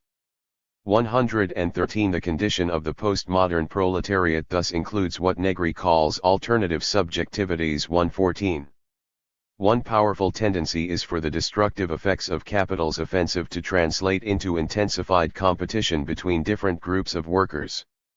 To the degree that this tendency prevails, the various limbs of the collective laborer will be turned against each other in the mutual dismemberment of neo-fascist populism, religious fundamentalism, ethno-nationalism, gay bashing and sexist backlash. In this situation of extreme decomposition, the absorption and appropriation of new technologies could serve only to provide fresh instruments for internecine self-destruction. Nazi hate lines, homophobic computer bulletin boards, fiber optic evangelism, and right-wing grassroots radio. Above this wreckage of class politics, the multinationals will glide through the global networks, swooping down to gut and abandon successive sites for profitable exploitation. No one witnessing recent events in Europe and North America can doubt the plausibility of this outcome. The other possibility is for the different segments of social labor to connect and interanimate their struggles against capital. In this context, the reappropriation of informational technology has a special significance, not only as an inroad upon capital's control over what is now a vital force of production, but also, simultaneously and 398. Inseparably, as a means to open the channels through which the socialized worker can overcome segmentation and constitute itself as a subject of radical cooperation. Communication through contestation and infiltration of established channels, alternative media, autonomous radio, tactical television, culture jamming and computer counter networks spins the life thread of awareness, negotiation, dialogue, criticism, self-criticism, and solidarity by which the variegated agencies of the collective worker develop their basis for alliance, create a recombinant politics and recognize each other as members of a compound subject capable of reclaiming the direction of society from capital. Post-Marxists or communists like us. In 1985 Negri and Guattari co-authored a work published in France as New Spaces of Liberty, New Lines of Alliance, and in North America, in 1990, as Communists Like Us. 115 Their declared objective was to rescue communism from its own disrepute, and to challenge a situation where the ethic of social revolution has become instead a nightmare of liberation betrayed, and the vision of the future is freighted with a terrible inertia. 116. Against the devastating effects of integrated world capitalism they urged reunification of the traditional components of the class struggle against exploitation with the new liberation movements. 117. Rejecting both Leninism and anarchism, Negri and Guattari propose the creation of multicentric machines of struggle. 118 This would require discarding the Marxist habit of nominating some agents as central to anti-capitalist struggle and others as marginal. Instead, it would involve constructing a system of multivalent engagement between movements, each of which shows itself to be capable of unleashing irreversible molecular revolutions and of linking itself to either limited or unlimited molar. 399. Struggles. 119. In this process, the development of communicational links amongst movements, using the advanced technologies which capital is unavoidably disseminating, would be of crucial importance. All the current catchwords of capitalist production invoke this same strategy, the revolutionary diffusion of information technologies among a new collective subjectivity. This is the new terrain of struggle. 120 Negri and Guattari offered a number of diagrammatic propositions about the issues around which the new rhizomes might cohere. These include struggles on the welfare front, for the establishment of a guaranteed equalitarian income, and against poverty in all its forms, shortening and reorganizing the time of the workday, a permanent struggle against the repressive functions of the state, campaigns against war, particularly anti-nuclear movements, and the construction of North-South alliances amongst movements. 121 These, they say, would all be steps toward the rediscovery of communism, not as a blind, reductionist collectivism dependent on repression but as a process of singularization. 122 Real communism consists in creating the conditions for human renewal. Activities in which people can develop themselves as they produce, organizations in which the individual is valuable rather than functional. 123. 400. The struggle for communism could regain the universality Marx attributed to it if truth with a universal meaning is constituted by the discovery of the friend in its singularity, of the other in its irreducible heterogeneity. 124. This postmodern Marxism can usefully be contrasted with the very influential post-Marxism advocated by Escobedo Laca and Chantal Mouffe in their Hegemony and Socialist Strategy, also published in 1985. 125. In post-Marxism, the importance Marxists traditionally attribute to struggle against capital is dismissed as crudely economistic. Instead, the social is seen as an open, fluid, unsutured field, constituted by a plurality of power relations and struggles over class, gender, race, homophobia, the environment, none of which can be said to have any priority over, or intrinsic connection with each other, although they may be contingently linked together. Socialism is redefined in such a way as to diminish the importance of reorganizing the relations of production, which simply becomes one part of a program of radical democracy that seeks to promote equalitarian relations across the whole social spectrum. From this point of view, eliminating capitalism no longer claims any centrality amongst emancipatory projects. Laca and Mouffe believe that in moving the focus of social analysis outside the factory to embrace this wider field of conflicts, they have decisively gone beyond Marxism. And indeed, in acknowledging the importance of struggles around issues of gender, race, and a multitude of other oppressions, they have transcended the workerist logic of the Second International, their constant, and perhaps slightly outdated, target. In this respect, their project does constitute an important break with sclerotic Marxisms. However, to make this move they adopt an extraordinarily abstract and ahistorical vision of the contemporary world. The density and intransigence of historical 401 determinations are eclipsed, and there appears instead a concept of the social domain as discourse, constantly available for deletion and recombination in ever-alterable articulations, as fluid and malleable as words on a page. It is this ahistorical abstraction which makes it so easy for Laca and Mouffe to sidestep the Marxist insistence on the dominative centrality of capital. Once one returns from the abstraction of discourse in general to the concrete specificities of the late 20th century, the degree to which the logic of capital is in fact busily suturing society, sewing up the planet in the net of the world market, becomes much more striking. To a greater extent than ever before, control over planetary resources, including the vital communicational and informational resource of discourse itself, are concentrated in the hands of a corporate order which now possesses truly global capacities of command and coordination, and whose organization increasingly subsumes and mediates other social hierarchies formed on the basis of gender and ethnicity. To skip over this point is to return under the guise of postmodern sophistication to a liberal, pluralistic view of an open society based on a multitude of freely competing interest groups. It is to evade, rather than surpass, the crucial point of Marx's analysis of real subsumption - the tendency of capital to impose its logic not just over the workplace, but over all areas of life. This is the line of analysis that Negri and Guattari develop. In their analysis, capitalist totalization is a force that invades, permeates, and refracts every domain of social activity, and every other social antagonism. The market asserts its priorities over issues of gender equity or ecological preservation to a degree that it becomes impossible for feminist or green movements to succeed without coming into conflict with it. And it is the necessity of this challenge that provides the potential connecting point between the varied 402 movements seeking to pursue other societal logics. From this point of view, there is no evading the issue of control over production defined in its broadest social aspect.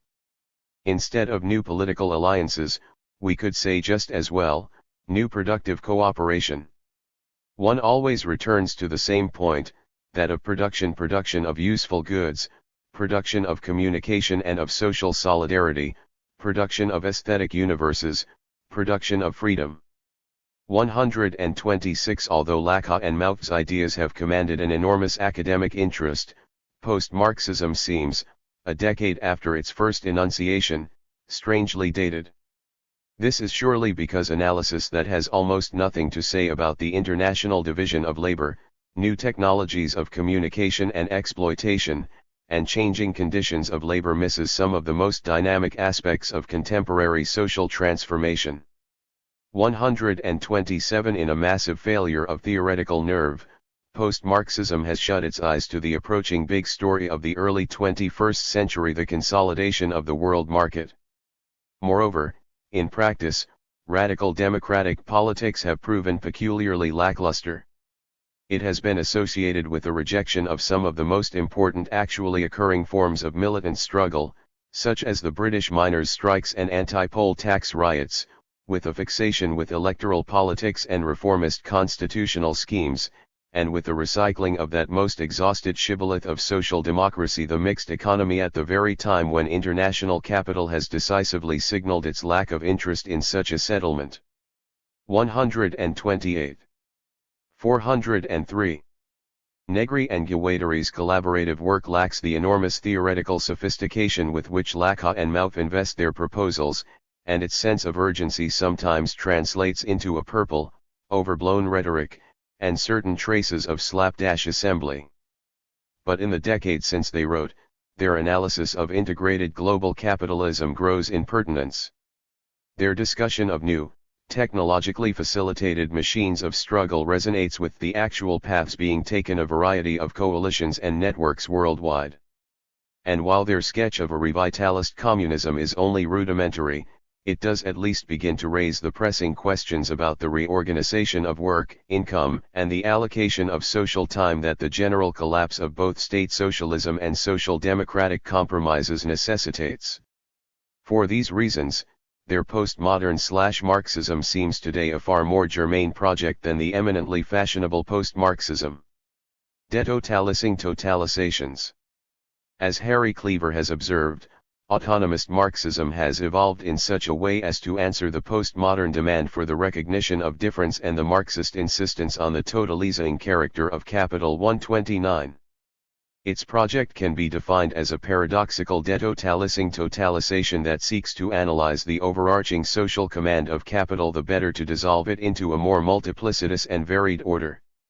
As Cleaver says, in spite of justifiable postmodern objections to master narratives, simple self-defense requires that for any social theory to be useful in the 404 struggle for liberation, it must recognize and comprehend not only different forms of domination but the worldwide and totalizing character of the capitalist form.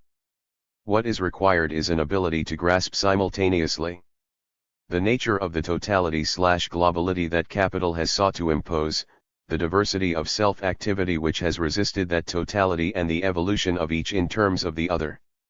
130 Capital, in order to maintain its totalizing system, strives to prevent its variegated opponents from combining forces, dividing, splitting, and fracturing in order to maintain the systemic integrity of its world system. For the diverse anti-capitalist movements, the problem is that in order to break out of capital's totalization they have to link their diversity, to ally across difference to circulate struggles. I have suggested how, within this framework, we can recontextualize some of the important postmodern insights into contemporary conditions of communication. In introducing high technologies, a central aim of capital has been to reinforce its own circuits while paralyzing those of opposition movements through an increasingly intense regime of informational control.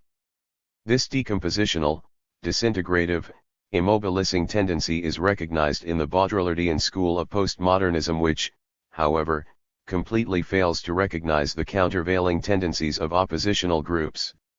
These groups have to some extent been able to reappropriate these same technologies capital has deployed, and make them channels for new solidarities and alliances. This is the tendency partially recognized by Haraway and other optimistic postmodernists. In the work of Negri, Guattari, and Deleuze, these two tendencies appear pitted against each other, as the collision. 405. Of different machines of struggle - a conflict that might be characterized as cyborgs versus the simulacrum. However, while Negri, Deleuze and Guattari envisage these struggles moving toward the constitution of a non-capitalist society, they offer only limited hints as to what this alternative might be.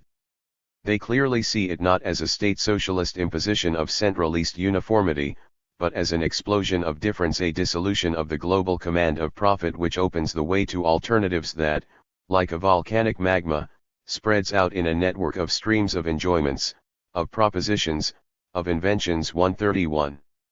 However, it has to be said that these theorists have very little concrete to say about how such a self-organized society might operate, how the buses would arrive on time, the bread be on the shelf, or the AIDS vaccine be researched. There are some good reasons for this reticence.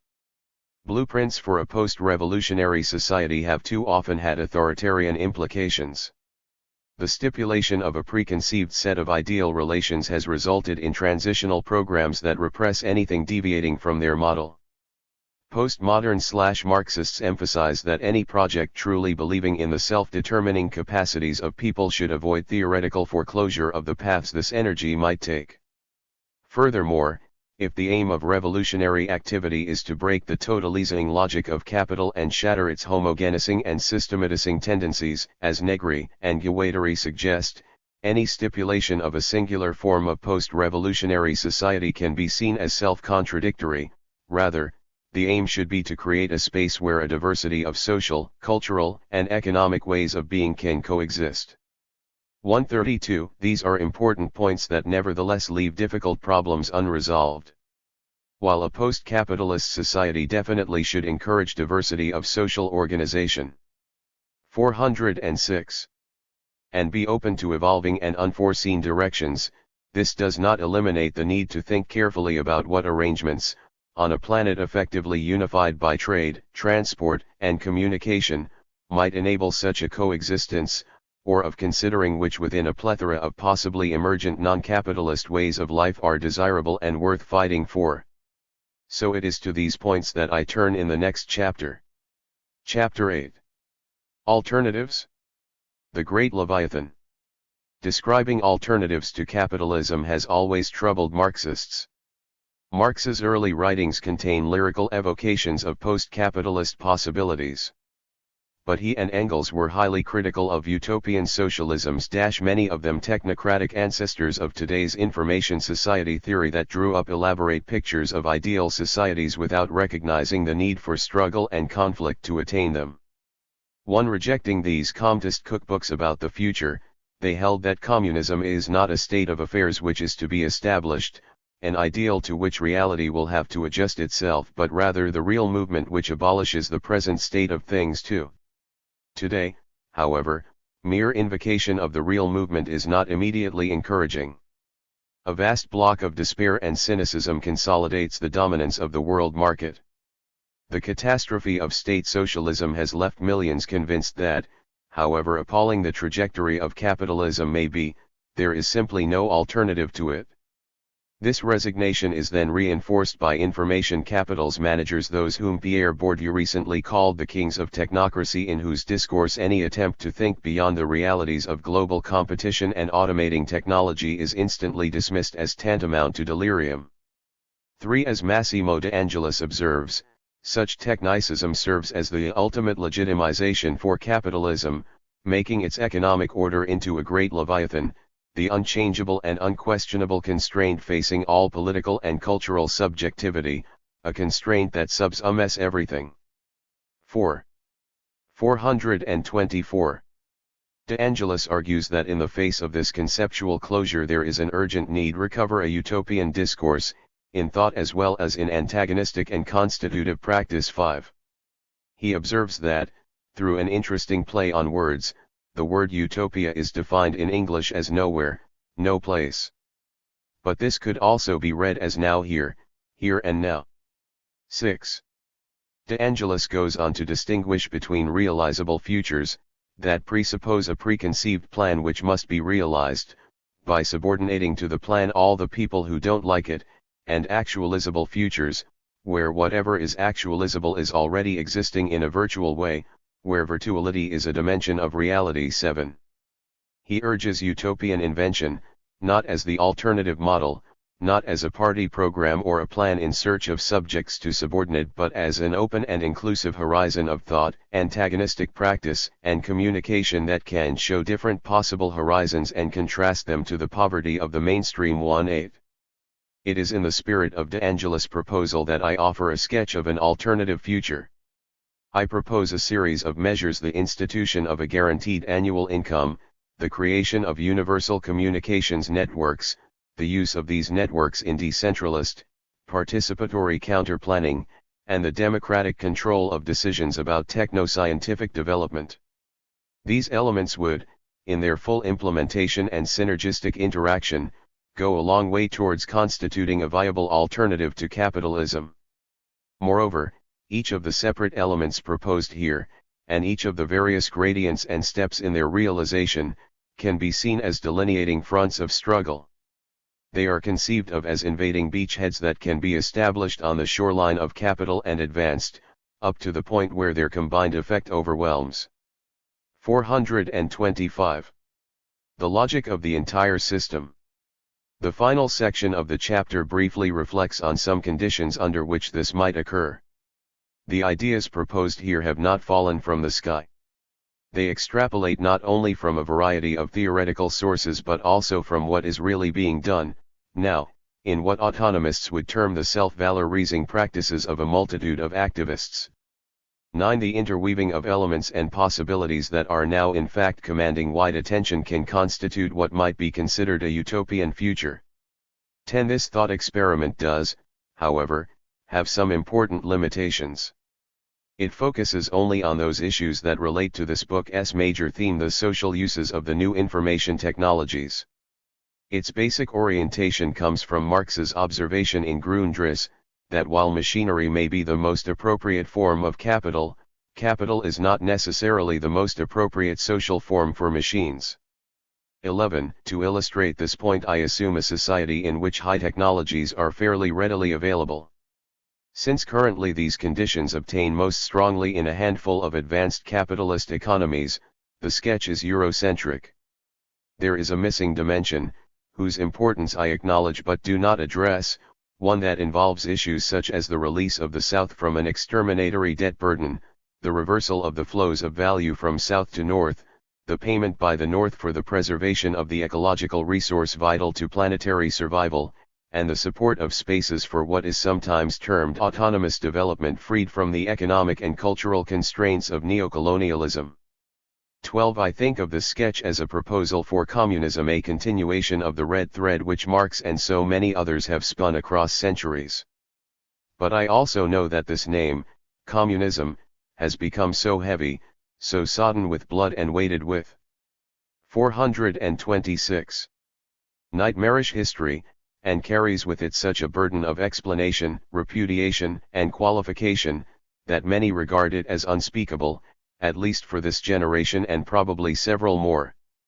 13. What word might be used instead? I do not want to talk of socialism, a concept profoundly tainted in its authoritarian forms, by terror, and in its social democratic variants, by failed compromise. 14. I might follow the lead of Cornelius Castoriadis, who now speaks of an autonomous society. But this phrase also is freighted with its author's changing allegiances, and too rhetorically ponderous to be attractive. 15. Therefore, sometimes use another term, commonwealth. Some of the connotations of this word, too, are unappealing. But others are very appropriate. It designates quite exactly what I have in mind, a commonwealth of collectively shared resources. It derives from a root around which clusters other concepts important to this study like communism, communication, and commons. Commonwealth also recalls the energy of 17th-century revolutionary republicanism. If this proposal seems like a 21st-century version of the visions of diggers and ranters seeking a world turned upside down, so be it. 16. Zero work, guaranteed income. Marx wrote that The realm of freedom actually begins only where labor which is determined by necessity and mundane consideration ceases, thus in the very nature of things it lies beyond the sphere of actual material production. Beyond it begins that development of human energy which is an end in itself, the true realm of freedom, which, however, can blossom forth only. 427. With this realm of necessity as its basis. The shortening of the working day is its basic prerequisite. 17. This is the prospect that the information revolution seems to bring in sight. Since the dawn of such computerized automation, people have been concerned about the consequences for employment. As early as 1949, Norbert Wiener, the father of cybernetics, raised the specter of a crisis of work resulting from robotization. 18. The classic reply to this anxiety was that labor displaced from the manufacturing sector would be reabsorbed in the service or information sector.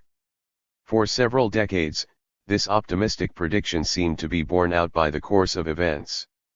As I suggested in Chapter 5, the diminishment of direct labor in production has been complemented by an expansion in indirect labor both in the field of techno-scientific work and in the myriad tasks of marketing, transportation, public service, cleaning and caretaking that constitute the social matrix of a highly automated economy.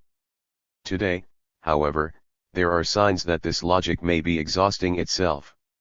For the same type of technological systems which decimated manufacturing jobs are now being applied in the tertiary sectors meant to soak up the surplus labor displaced from industrial production.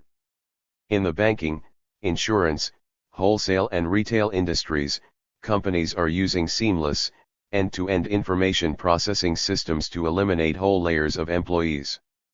Moreover, the acceleration of this process is an unacknowledged aspect of the information highway. Teleshopping, video on demand, and virtual services mean the mass liquidation of clerks, salespeople, and other supernumeraries. 19. As the spate of layoffs in telecommunications. 428. Demonstrates, those who are building the highway are the first to go. Capital is automating not just the factory but the entire social factory. In many advanced capitalist economies including those of Canada and much of the European Economic Union, unemployment rates are now at levels unthinkable 50 years ago. In the US, visible joblessness is much lower. However, the relatively low US official unemployment figures quite possibly disguise the scope of the job crisis behind a huge expansion of part-time and temporary work, the so-called McJobs, which in effect institutionalize chronic underemployment. 20. The situation certainly can't all be laid at the door of automation. The global relocation of labor, capital's other major weapon against workers, itself made possible by technological advances in transportation and communication, is a factor. There are also further cyclical, organizational and demographic elements in play. Nonetheless, attempts to deny the contribution of technological redundancy, along with all the negative multiplier effects of decreased consumer demand, seem increasingly obtuse. So serious is the consequent crisis of social disintegration that even some mainstream economists now concede that a serious problem exists. 21. And within the last few years several social theorists from a very wide variety of perspectives, Stanley Aronowitz and William DeFazio in The Jobless Future, Jeremy Rifkin in The End of Work, Barry Sherman and Phil Judkins in License to Work, have acknowledged that we may be in view of the point foreseen by Marx, where the replacement of living labor by machines fatally undermines the wage relation. 22. Potentially, the extraordinary productivity increases created by high levels of automation could be realized in terms of general increases in income and/or supported leisure time. There emerges the potential for what Paulo Verno terms 429. The reduction of obligatory labor time to a virtually negligible part of life, the possibility of conceiving employment as one of the moments of existence and not as forced labor nor as the source of a permanent identity. 23. However, because capital continues to impose the linkage of income to work, for all except the owners of the means of production, a diametrically opposite situation is produced, an intensified availability for work, enforced by the immiseration of unemployment. Thus, the time of non-work, which is a potential richness, presents itself within the established system as a lack, as poverty. 24. Alongside practices of global relocation, computerization has in many sectors of the economy and quite probably across the board decreased the demand for socially necessary labor within the zones of advanced capitalism, thereby restoring what Marx identified as the central weapon of capitalist command over the working class, the maintenance of a permanent reserve army of the unemployed. 25. The fear of joblessness promoted by accelerating high-technology automation is a sword held at the throat of labor.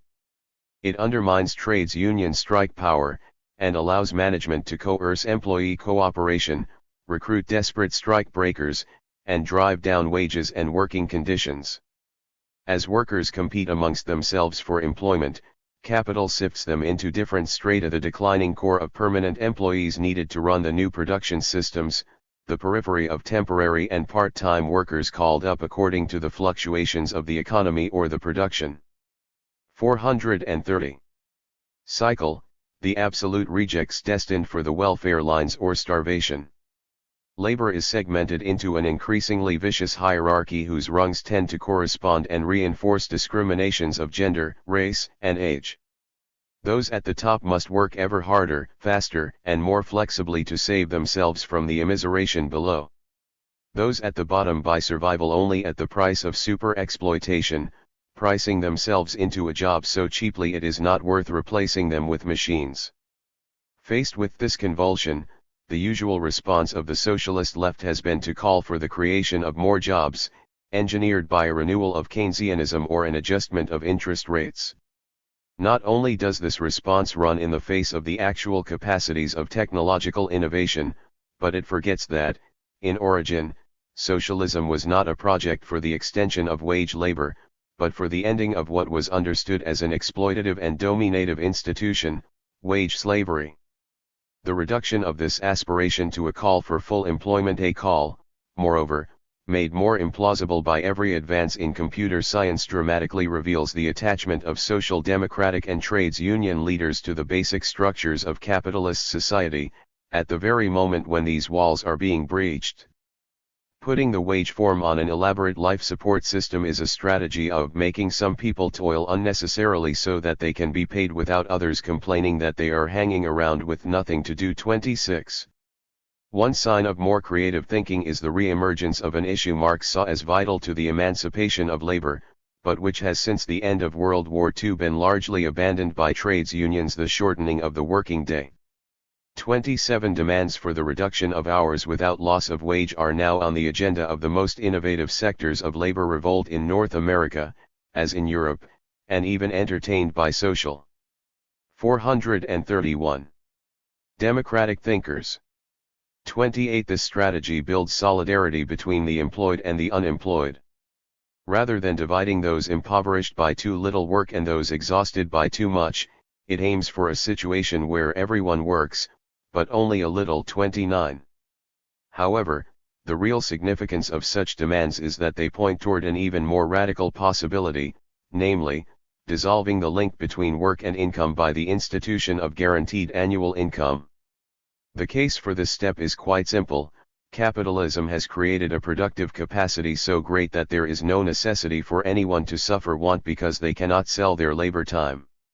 Moreover, this productive capacity arises from an economic system so socialized, so much the product of a combined effort occurring not just in workplaces but households, schools, and general social intercourse, that the allocation of income only to those who exert themselves at the immediate point of production is neither just nor even efficient.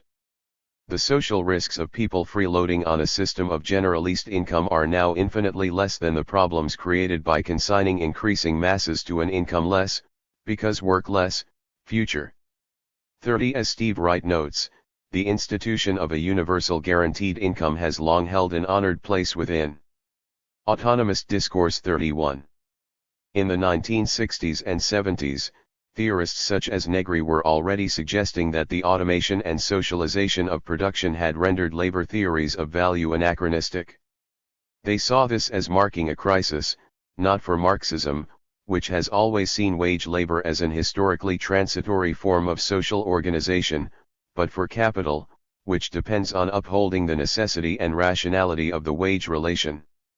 Groups in the midst of militant shop floor struggle argued that both rising technological productivity and the increasingly evident social nature of production should be recognized by the creation of a social wage, equal for all, tied to 432 needs rather than performance, and available to those outside the traditional realms of paid work, such as houseworkers and students. This is sometimes known as the zero work position. 32 such ideas were subsequently elaborated, popularized and watered down by André Gortz, whose provocative writings are informed by a considerable familiarity with autonomist thought. 33 One of the few left optimists about computerization, Gortz in the mid-1980s suggested that the reductions in labor time made possible by microelectronics were opening paths to paradise. 34. The realization of these prospects was, however, impeded by a living dead or impossible capitalism that preserved the wage and the market beyond the moment of their historical validity, retaining them merely as techniques of domination. 35 Gortz rejected the traditional left focus on dignity in work, which he believed that rationalist and desk-styled technological production made unattainable. Instead, he argued that the cutting edge of social activism lay in the demand for freedom from work. To this end, he proposed a program for a social income, distributed through life, based on the requirement to perform a low minimum amount of socially necessary labor, 20,000 hours in a lifetime, or about 10 years full-time, 20 years part-time, or 40 years of intermittent work. 36 If this was implemented, Gortz suggested, work would no longer be a full-time occupation or the center of social existence. A wide variety of rhythms and styles of activity would coexisting, creating rich opportunities for citizens to exercise their creative powers autonomously, freed from the heteronomous constraints of work. Let us work less, Gortz wrote, so that we all may work and do more things by ourselves in our free time. 37. 433. Gortz's work has had an ambiguous legacy. By developing the autonomists' rather sketchy hints about a universal income, he pushed the frontiers of left imagination beyond the boundaries of a fair day's wage for a fair day's work. But he also partially discredited the idea of liberation of work by associating it with a sort of apolitical voluntarism. Whereas autonomists had always emphasized that freedom from work was something that had to be fought for against capital's tendency to reimpose the commodification of human activity, Gortz often seems to suggest that a general reduction of labor time could be realized simply by dropping out from the wage economy. In his most notorious statement he suggested that we must say farewell to the proletariat, as post-industrial socialism is quietly invented in do-it-yourself, backyard experiments of the new non-class of non-workers. 38. Because of this his work has been widely criticized from the left as simply a recipe for what Wright calls self-managed poverty. 39. An insistence on the contested nature of the guaranteed income project is critical because versions of the idea have in fact also been proposed from the right. Indeed, its advocates include such free market champions as Milton Friedman. 40. During the Nixon administration, a legislative proposal in the U.S. Senate for a form of guaranteed annual income, GAI, was only narrowly defeated. In Canada in the 1980s a version of the idea was proposed by the Liberal MacDonald Commission. 41. As De Angelis points out, these plans to separate access to income from the labor market are in fact designed only to make the latter function effectively. 42. In such proposals, GAI is set low, well below the poverty line, and delivered in terms of negative income tax. The minimum wage is also low, and other social wage programs, unemployment insurance, welfare, family allowance, are abolished. The aim is to use the GAI to rationalize state expenses, to 434. Eliminate their universality, and to allow capital to pay inadequate wages, with the effect not of eradicating poverty and unemployment, but of making them socially acceptable. 43. In the light of this big business version of a guaranteed annual income, some anti-poverty activists are now intensely skeptical of the entire concept, believing it has been fatally co-opted. 44. However, At the same time, the intensifying crisis of unemployment and social disintegration precipitated by computerization and globalization has made others on the left increasingly interested in the concept. A new generation of autonomists have taken up the task of going, as Wright puts it, beyond Gortz, developing schemes for a guaranteed income that do not just coexist with capital, but can be used as a means to challenge it. 45. Their line of thought intersects with work on the same topic from a very wide variety of left and liberal orientations. Examples include the sustained theoretical arguments for a universal income offered by Philippe van Parijs in the Netherlands, the campaigns waged by the Basic Income Group in the United Kingdom, and proposals from political economists such as Diane Elson in England, Adam Pierzewski in France, and Eric Schrage and Sally Lerner in Canada.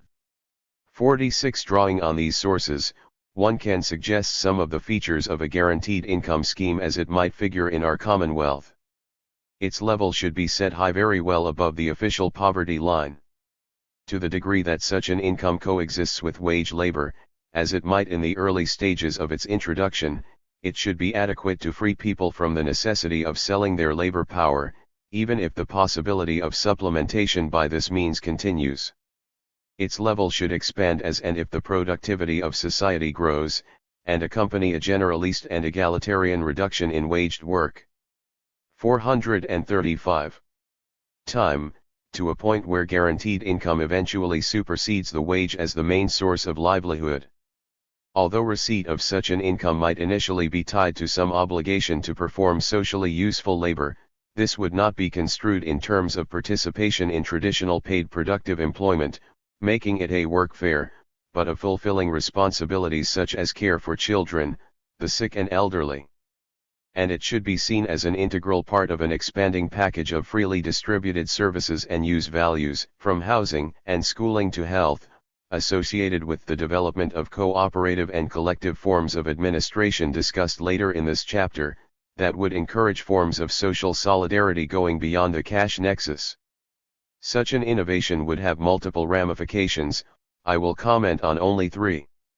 First, the guaranteed income concept, while partly flowing from the technological crisis of paid jobs, also converges with feminist demands for the economic recognition of domestic labor. In the 1970s, Maria Rosa Dalla Costa and Selma James integrated Marx's observations on the socialization of labor with the direct experience of millions of women, and pointed out the vast amount of monetarily unacknowledged, invisible but economically essential household labor done for free. Their proposal, immensely controversial within the women's movement, was wages for housework. 47. Although this has been criticized as an attempt to commodify domestic work, it is in fact clear that Dalla Costa and James intended wages for housework as a strategy to explode the wage form completely, undermining the attachment of income to a male job.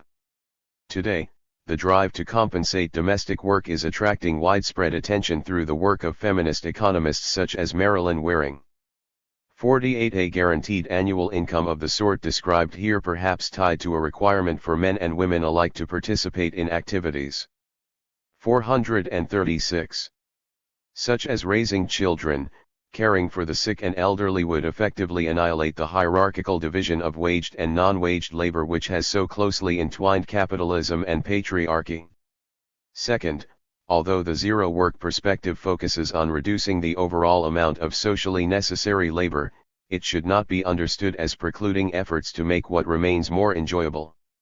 Even in a society with a high level of techno-scientific development, there will be tasks which, because of their inherent complexity, or their intrinsically satisfying nature, cannot or should not be automated. Although the Commonwealth will abolish work as we know it, work as synonymous with job, boss and wage, there will still be labor to be performed. Contrary to Gortz's gloomier statements, I do not believe that even highly technological tasks have to be alienating. There is now a vast literature on the enrichment and the qualitative improvement of such labor. Mike Cooley, from a trades unionist perspective, has written on ways in which computer systems can be designed to reskill, rather than deskill workers. 49. More recently, shows Hona Zuboff, from an enlightened managerial position, has discussed the ways in which high technologies can be used to informate workplaces rather than automate them, expanding workers' knowledge and control over operations rather than reducing and eliminating it. 50. The only, albeit very serious, problem with such analysis is that it usually represses the degree to which such humanizing innovations contradict capitalist imperatives of labor control and cost reduction.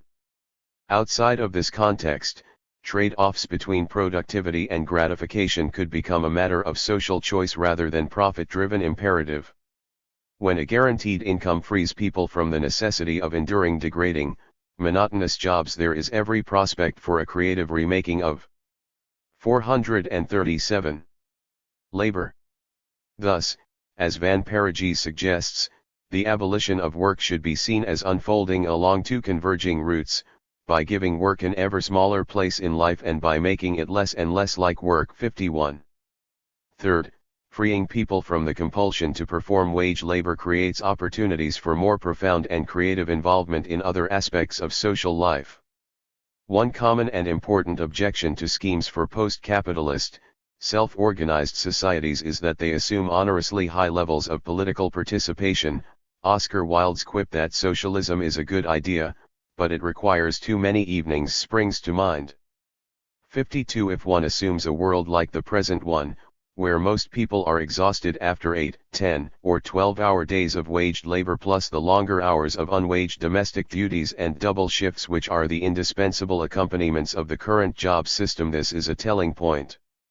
However, not the least important aspect of a guaranteed annual income and a drastically shortened and flexible work schedule is that they leave people with time and energy, some, though by no means all, of which can be devoted to collective discussion and decisions and in ways that might even be rewarding and enjoyable.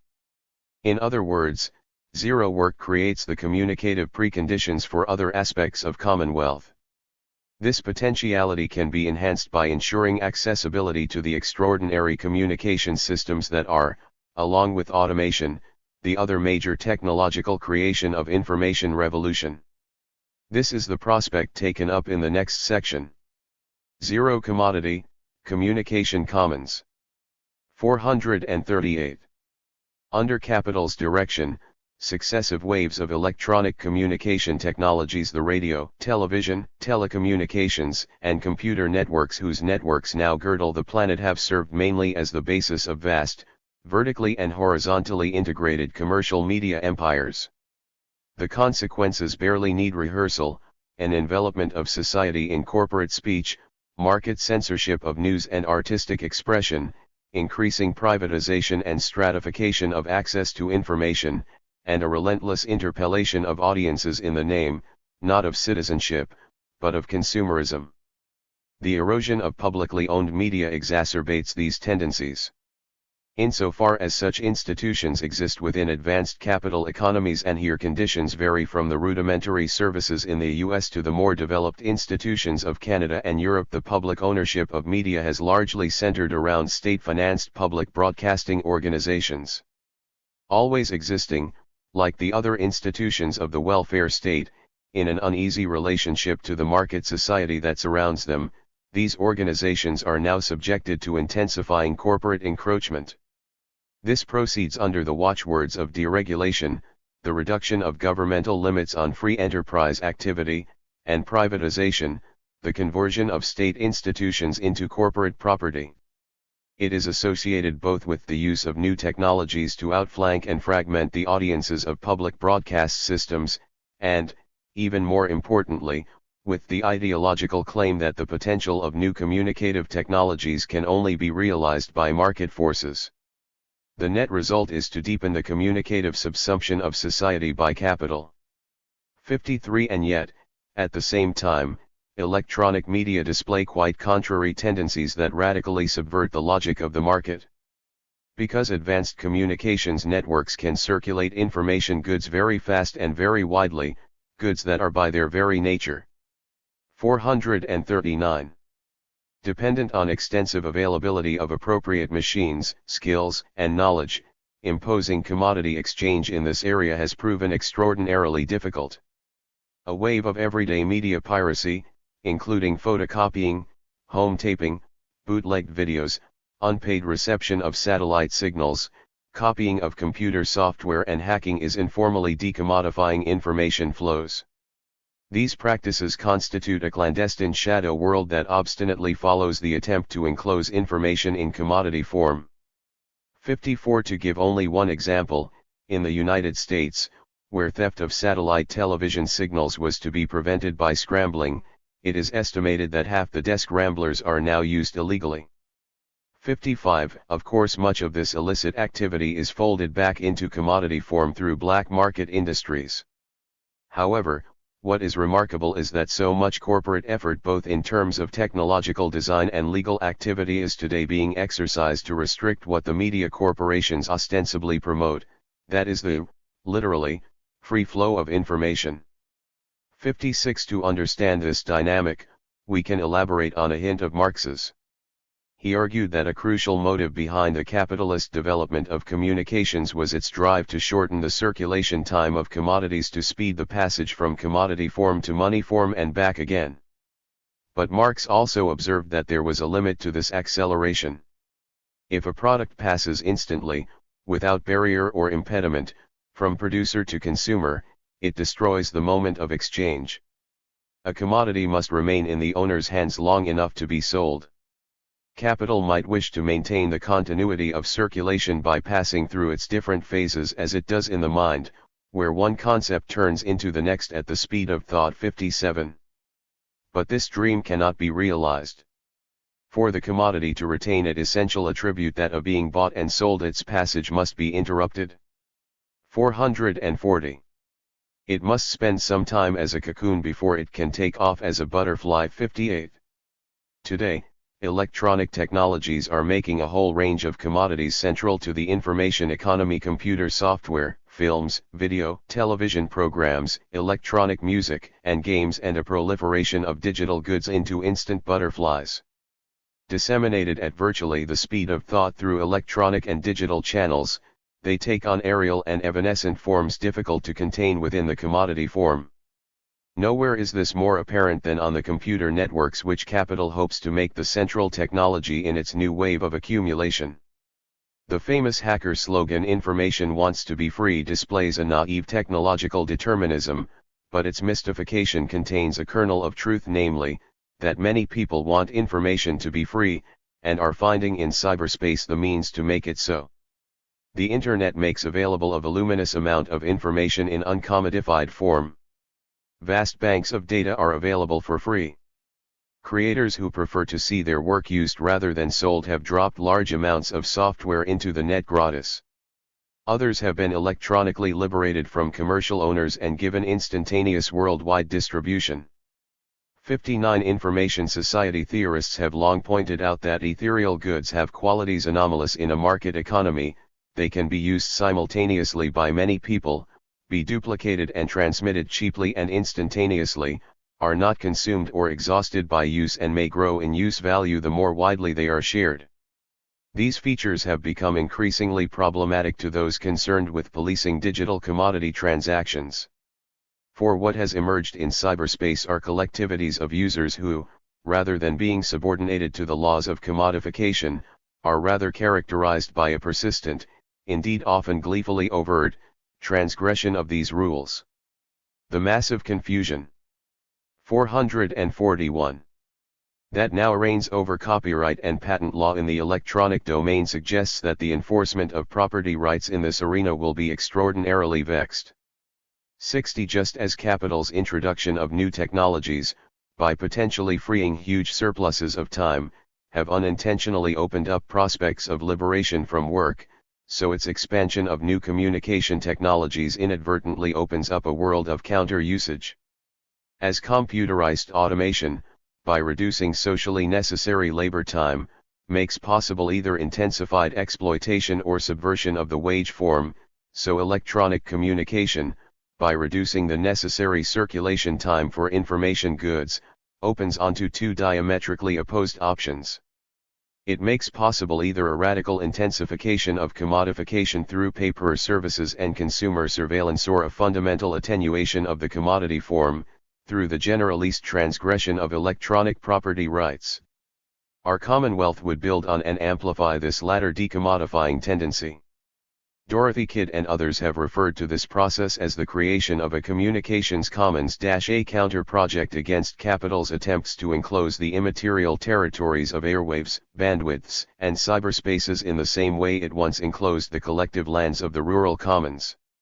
61 However, this project would advance along lines different from the state-operated public broadcasting systems favored by a previous generation of left media activists.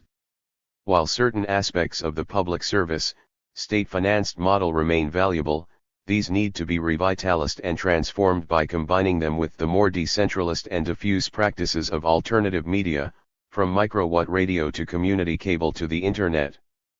442. Advocates of state-financed public media often find it difficult to marshal support against privatization, in part because of the frequent elitism, remoteness, over-professionalization, and under-accountability of the institutions they defend. On the other hand, while the networks of autonomous media, the alternative press, community radio, public access TV, microwatt broadcasting and grassroots computer networking have been the site of fertile experimentation in popular participation and public access, they have been stunted by the lack of resources which accompanies social and economic marginalization. Recently, however, analysts from a variety of backgrounds have begun to rethink the democratization of communication in terms, which blend elements of the public service and alternative mode. They propose the public financing of a multiplicity of decentralized but collectively or cooperatively operated media outlets, licensed on the basis of commitment to encouraging participatory involvement in all levels of their activity. Thus, for example, John Keane, writing from a liberal position, has argued that the undermining of both arcane state power and market power requires the development of a dense network or heterarchy of communications media that are controlled neither by the state nor by commercial markets. 62 Noting that the new technologies strengthen the tendency whereby the element of rights to dispose of property privately becomes obsolete in the communications field, Keane argues for policies which would encourage the tendency for communication to be seen as 443 flows among publics rather than as an exchange among discrete commodities which can be owned and controlled privately as things. 63. This would involve a democratization of public broadcasting institutions, aimed at introducing greater accountability to and greater involvement of their various constituencies, creation of networks of leased-back broadcasting facilities made available for use by a wide variety of groups and collectivities, the support of cooperatively run publishers, community radio and public access television, publicly funded faxes, video text systems and electronic mail facilities, and networks of media training and research institutions. Somewhat similar suggestions have been made by Douglas Kellner. Drawing on his experience working on alternative television projects, Kellner suggests that the technological capacity for the multiplication of satellite and cable channels, often seen as a threat to public broadcasting, should be embraced as offering the potential for a more diversified and decentralized version of such a service. He has urged the creation of a publicly funded satellite system, which, along with appropriate training and production facilities, would permit communities and movements from a wide variety of political and cultural orientations to broadcast their own programs. 64 Popular support for decentralized and distributed public communications systems has been particularly strong in the field of computer networking. The development of the Internet arose, as we have seen, from a certain bizarre conjunction between publicly funded institutions, the original military research ARPANET, and the autonomous activity of a host of hackers, techno-hobbyists, and computer dissidents. In North America, the attempt to defend this unique experiment from commercial recolonization by the information highway has evoked a wealth of proposals for more fully releasing the 444 democratic and participatory potential of digital technologies. Many of these come not from the usual centers of the left but rather from techno-scientific workers most familiar with the radical potentialities of the new technologies. Couched in idioms that combine liberalism, libertarianism, and undeniably communist impulses in an uncategorizable amalgam, the challenge of such initiatives to the prerogatives of corporate media empires is nevertheless unmistakable. Thus, for example, a critique of the information highway put forward by computer professionals for social responsibility, CPSR, is predicated on freedom to communicate, which it defines as having two essential features: first, freedom from censorship, and, second, the opportunity to be heard in the first place. 65. This later is explicitly defined in terms of overcoming the conditions so pithily defined by A.J. Liebling's aphorism that the freedom of the press belongs to those who own one. CPSR suggests that the availability of increasingly cheap computer technology presents the possibility of breaking the corporate monopolies of communication established in print and broadcasting. 66. Recognizing the importance of the Internet in establishing a model of open, participatory computer communication, CPSR also notes its disadvantages: difficulties of navigation, technological complexities, and limitations of access. It then makes the following proposals for a public network.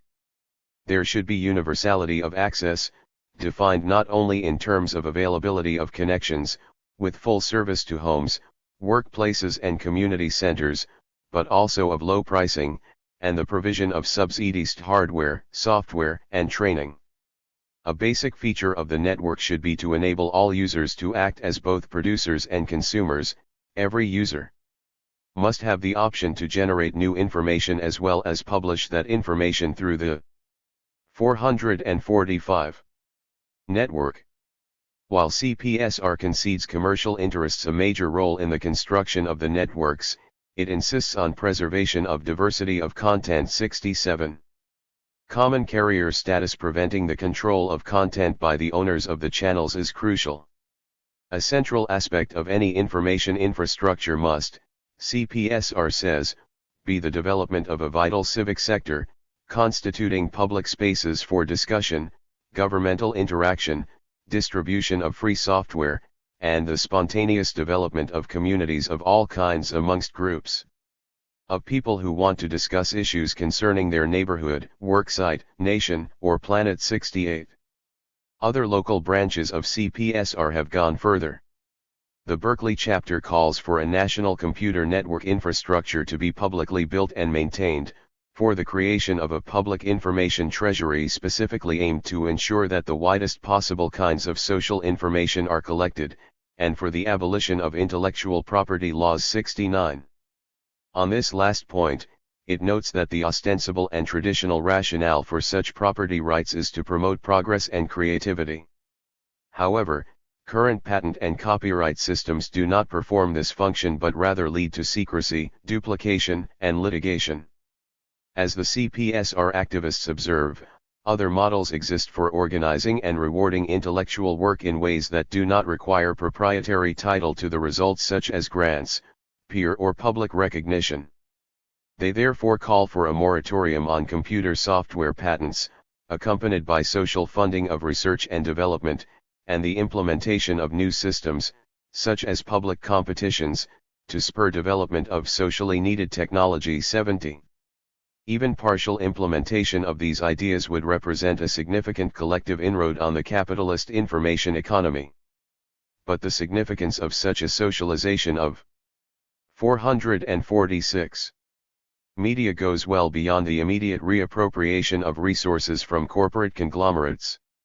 Every communicational node and link established outside the control of capital diminishes its ability to naturalize commodification, to impose its classifying grids of surveillance, to suppress news of struggles, to censor, mystify and deceive. Conversely, each instance of such counter-communication increases the possibility to explore variegated images of decommodified human identity, circulating struggles, and to discussing the reorganization of society outside the parameters of the market. Because today's cultural industries take as their productive material forces basic to the constitution of individual and collective subjectivity, their liberation from capitalist control in turn enhances every other escape attempt. Establishing a communication commons would both reinforce, and be reinforced by, the abolition of work proposed in the previous section. Diminishing the role of wage labor in society involves not just economic but cultural metamorphosis.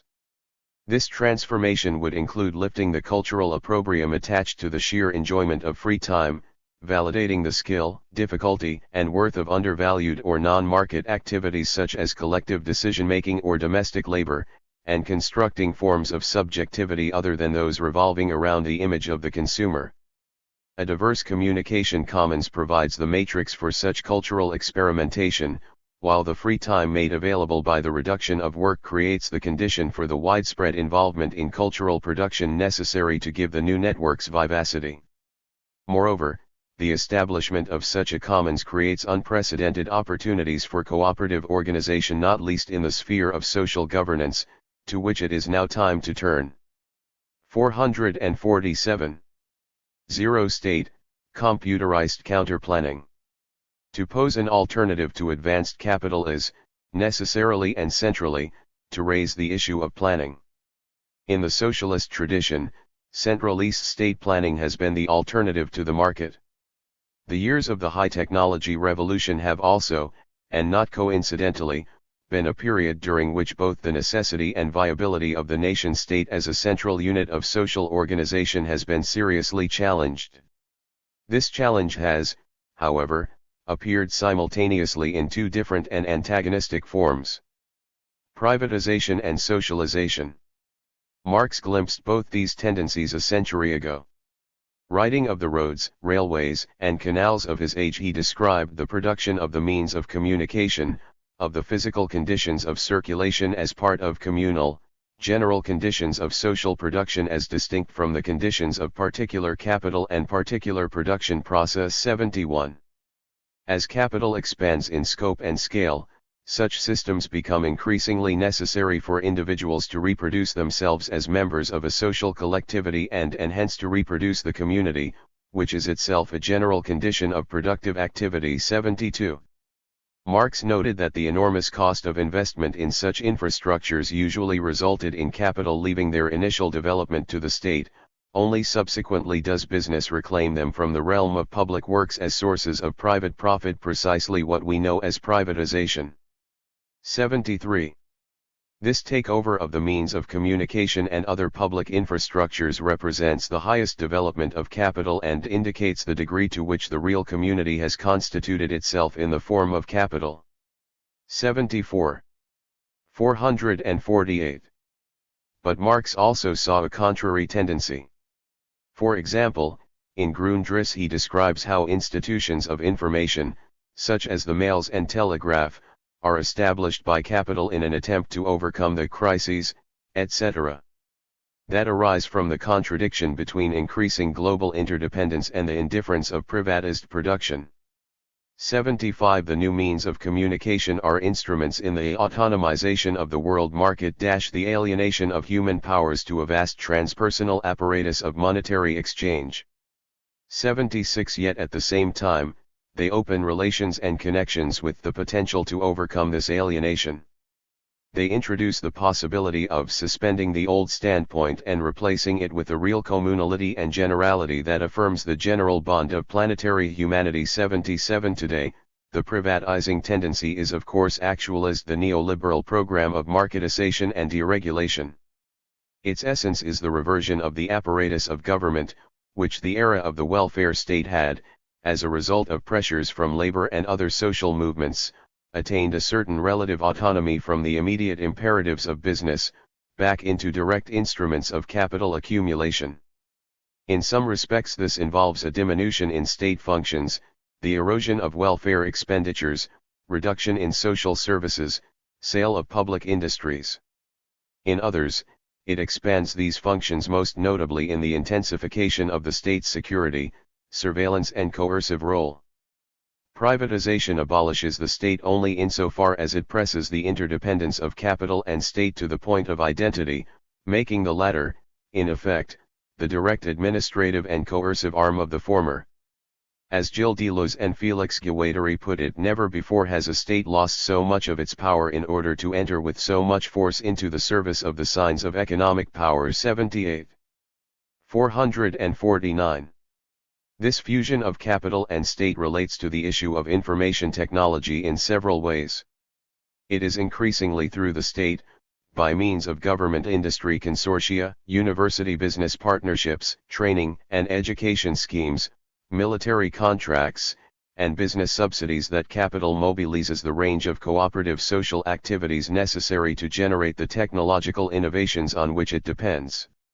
Moreover, much of the drive to privatization is aimed at expropriating techno-scientific systems first developed as public utilities and now sufficiently advanced to become profitable for private operation, hence the selling off of telephone systems, research institutes, library resources and so on.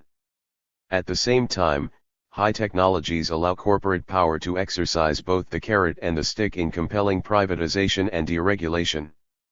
The stick is the threat of capital flight into the global webs of investment and speculation. The carrot is the promise, to compliant regimes, of instrumentation for reducing costs, automating public service jobs, intensifying surveillance of welfare cheats, deploying Robocop-like security forces to mop up social disintegration, and so on. And this technologically aided reduction in social expenditures is itself one of several avenues to reduce the so-called tax burden on corporations, thus freeing funds for the gigantic investments required by new high-technology systems. The emergent conditions of techno-scientific production are thus profoundly connected both as end and means to the dynamic of privatization. Confronted by this onslaught, the usual response of social democratic parties and trades unions has been a defensive cry for the maintenance of the welfare state. But calls for a return to the era of Keynesian big government are as inadequate as the demand that unemployment be solved by more jobs. They forget the important critique of the welfare. 450. State mounted by workers, feminists, and anti-poverty movements during the 1960s and 1970s, which addressed not only the quantitative limits of social expenditures and programs but also the qualitative problems arising from their frequently demeaning and invasive administration. 79. It is important to recognize that neoliberal success in deregulation and privatization rests in part on mobilizing these real popular resentments against remote, bureaucratic, and hierarchical forms of state power. Moreover, a purely defensive response to privatization neglects the real possibilities for more responsive and participatory governmentality than that of the old planner state.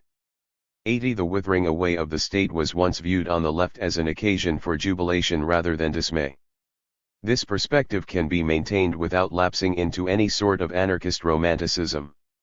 81. The response to neoliberal privatization should not simply be a plea for return to the welfare state, but rather a project for destatification of a different kind, one which restores and increases social expenditures, but devolves administrative power towards a multiplicity of collective, democratic projects and agencies. 82. This project of destatification downward or socializing without statifying, a long-standing element in the autonomist tradition, has recently been voiced from many other sections of the European left. 83. Broadly speaking, such proposals aim to relay financial and administrative control over publicly funded governmental services away from the state apparatus towards a variety of other social loci, housing and medical cooperatives, social and cultural centers, research and innovation centers. The role of government is redefined as supporting collective initiatives rather than substituting for them, diffusing rather than concentrating control, nurturing social transformation from the bottom up rather than engineering it from the top down. 451. The potentiality for this diffusion arises from the proliferation of ecological, feminist, labor, educational, housing and public transport activism that has been such a marked feature of capitalist societies over the last 25 years. Such activism constitutes an already existing tissue of agencies and organizations, many operating at sophisticated levels of administrative, technological, and communicative practice. This can be seen as an arena of counter-planning, a term autonomists have used to designate the ability of socialized labor to run things according to priorities different from those of capital, either on shop floor, or in the social factory as a whole. 84. Destatification downward rests on reinforcing and amplifying this nascent network of counter-planning agencies and institutions, so that they play an increasing role in the conception and administration of governmental regulation and spending in the workplace, welfare, education, health, and environment. Where privatization dissolves the state into capital with the aim of better subordinating society to corporate will, socializing without statifying reabsorbs the functions of the state within myriad non-commercial collectivities with the aim of surrounding and encroaching on capital from a variety of directions. The products of the information revolution can be put to serve this alternative at least as effectively as they are now being marshaled in the service of privatization. Within the context of communication commons of the sort outlined in the previous section, computerization and telecommunication could provide the channels for access to data and analysis, cooperative assistance, and easy-to-use accounting and administrative systems necessary for complex and decentralized systems of social self-organization. Indeed, we are now witnessing, in embryonic form, the emergence of such capacities. 452. For example, in the U.S., agitation by green groups has resulted in the establishment of Right to Know Computer Network, RTKNet. This offers free, online access to the U.S. government's Toxics Release Inventory, TRI, with information on industrial releases of toxic chemicals from some 24,000 U.S. industrial facilities.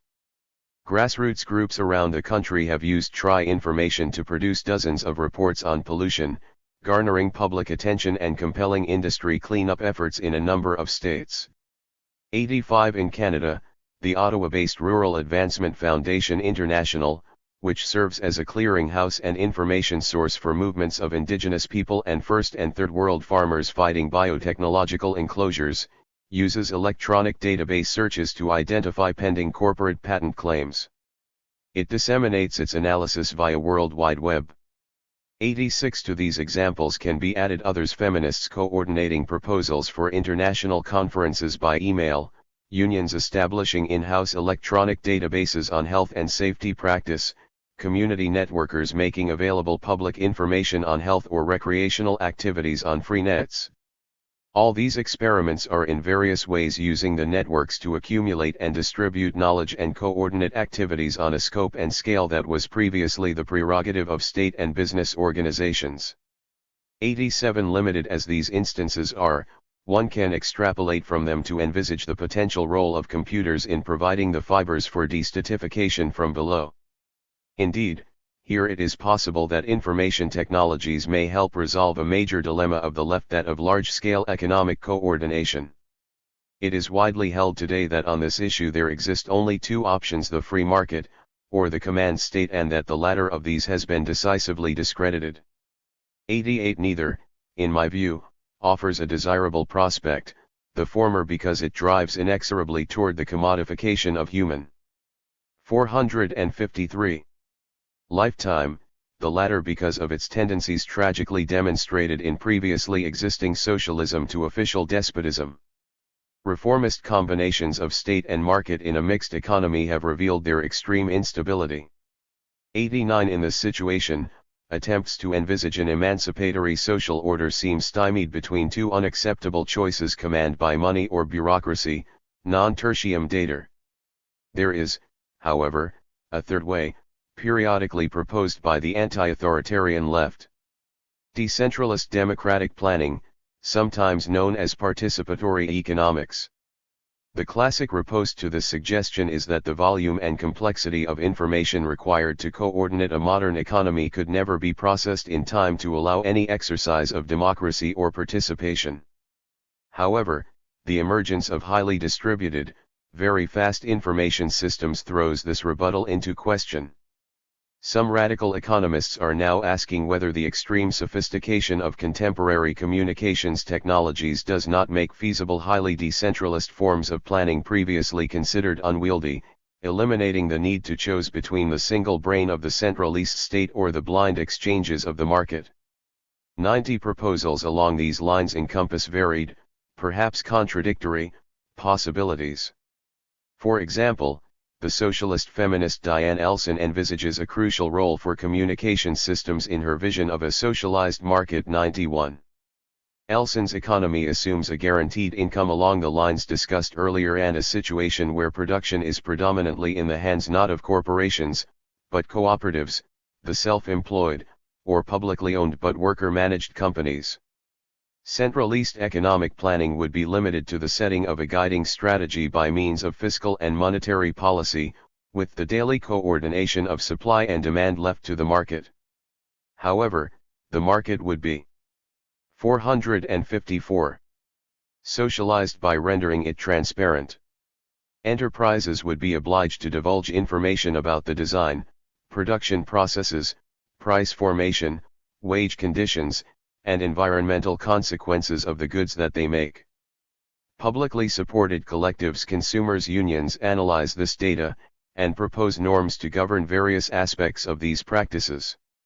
Information about actual production processes and proposed norms would then be disseminated via universal communication networks, something like the Internet or the information highway, publicly supported so that every individual, or at least every household, had easy access to telephones, photocopiers, fax machines, computers, and modems. In this way, Elson says, people could know what enterprises offered, not merely in terms of price but of social and environmental costs of what was consumed.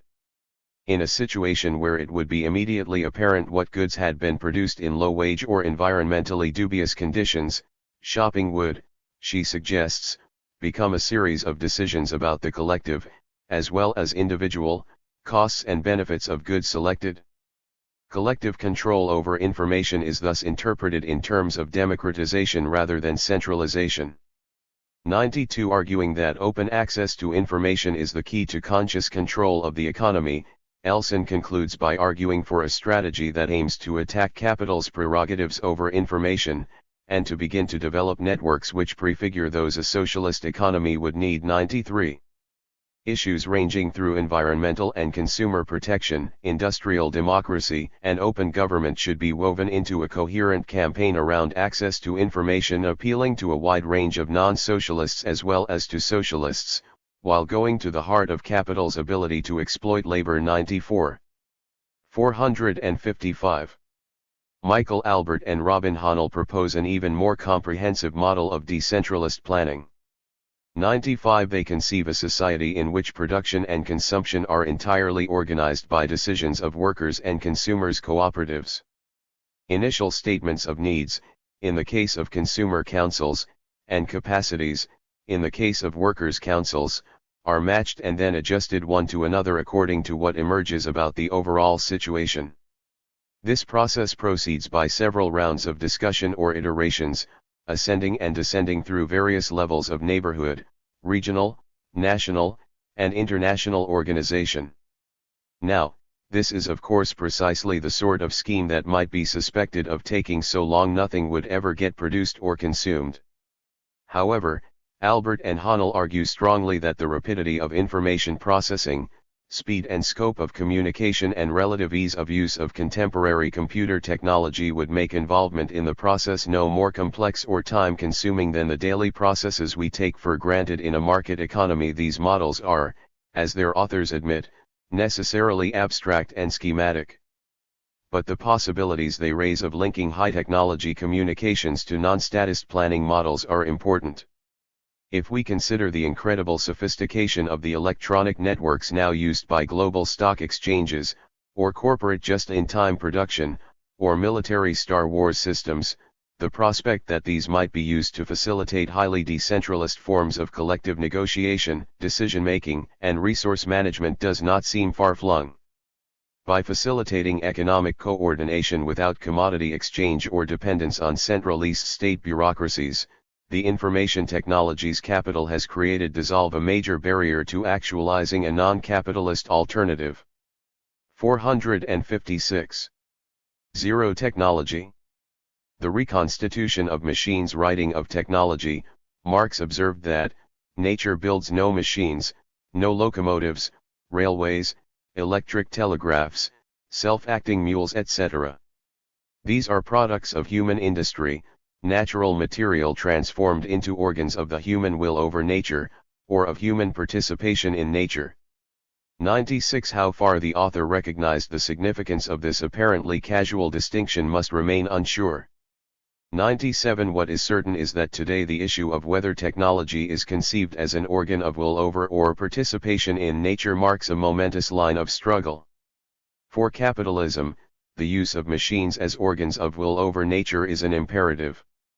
The great insight of the Frankfurt School, an insight subsequently improved and amplified by feminists and ecologists, was that capital's twin project of dominating both humanity and nature was intimately tied to the cultivation of instrumental reason that systematically objectifies, reduces, quantifies and fragments the world for the purposes of technological control. 98. Businesses' systemic need to cheapen labor, to cut the costs of raw materials, and expand consumer markets gives it an inherent bias toward the piling up of technological power. This priority, enshrined in phrases such as progress, efficiency, productivity, modernization, and growth, assumes an automatism that is used to override any objection or alternative, regardless of the environmental and social. 457. Consequences. Today, we witness global vistas of toxification, deforestation, desertification, dying oceans, disappearing ozone layers and disintegrating immune systems, all interacting in ways which perhaps threaten the very existence of humanity and are undeniably inflicting social collapse, disease, and immiseration across the planet. The degree to which this project of mastery has backfired is all too obvious. Confronting this catastrophic scene, one understandable response is an outright refusal of technoscience. This, for example, is the position of the eco-feminist Maria Mies. Writing primarily in the context of a discussion of biotechnologies, but referring also to computerization, Mies argues that high technology is so implacably stamped with the capitalist/patriarchal logic of domination that it can only be met by an act of absolute refusal. Marxism, because of its attachment to technological development, is rejected. Any leftist who uses a computer is schizophrenic. 99. The project of oppositional politics is defined as the construction of a society based on subsistence production which largely repudiates machine production, and happily accepts voluntary frugality. 100. This type of perspective is now widespread in ecological, feminist and anarchist movements. Contrary to the celebrants of pre-industrial conditions, I would argue that a return to such relative impoverishment sets the likely conditions for the reimposition of all the most unpleasant forms of parochial and patriarchal tyranny. Notwithstanding the enormous problems of environmental degradation that have accompanied their development, machines are a prerequisite for creating the surpluses that support human freedom. Moreover, the technological changes that have already been wrought on the natural and social habitat are often irreversible. Short of accepting the need for mass extinction of surplus peoples, as some misanthropic sections of the ecology movement do, the 458. Sustainability of human society can no longer be predicated on reversion to a supposedly natural, pre-industrial condition. Rather, it will require continuous levels of intervention and management even in order to contain or undo the dangers already set in motion by damage to the planetary ecology. 101. This interpenetrating of first and second natures is not necessarily terrible. As capital has been compelled by labor struggles to develop technologies that could potentially end the need for wage work, so it has been spurred by green activism to create machines that potentially diminish the depletion of the natural world. Computer and communications networks could, if used in conjunction with electricity sources other than catastrophic megaprojects, be elements in a benign and careful planetary metabolism which, rather than pillaging and defiling ecological systems, repaired and protected them. Indeed, the experiments of many ecological movements, for example, in the satellite mapping of endangered resources, demonstrate this capacity. However, just as capital makes of automation a means to increase people's availability for work, so it deforms resource-saving technologies into means to extend and intensify the reduction of nature to raw materials. Undoing this paradox requires a governance of technology free from capital's compulsion to convert the world into commodity form. Thus, rather than rejecting technological development tout court, it seems more useful to reconsider whether there is some possibility of breaking with the capitalist project of technology as will over nature, and of developing Marx's hint that machines might instead be developed as organs of participation in nature. This of course was the issue raised by Herbert Marcuse nearly 50 years ago when he called for the possibility of an alternative technology based on active partnership with nature rather than Promethean. 459. Conquest. 102. His suggestion was stingingly attacked by Jürgen Habermas, who, in a highly influential article, accused Marcuse of a romanticism that confused the proper domains of communicative and instrumental reason. 103. The natural world was mute and never could become a co-participant and interlocutor in the development of technology, but must always remain an object of human control. In my view, however, Habermas's refutation is not definitive. Marcuse does not have to be understood as proposing a conversation with dolphins, owls, and rainforests, but a dialogue among humans who perceive a more reflexive and participant relationship with such creatures than instrumental rationality acknowledges. The development of machines as organs of participation in nature means recognizing that the human wielders of technology are embedded in and dependent on the world they transform, and intervening with an awareness of the limits and uncertainties that flow from this recursive situation. 104. Moreover, as Andrew Feenberg has argued, since the time Marcuse issued his call, the project of developing a new science and technology has taken concrete social form.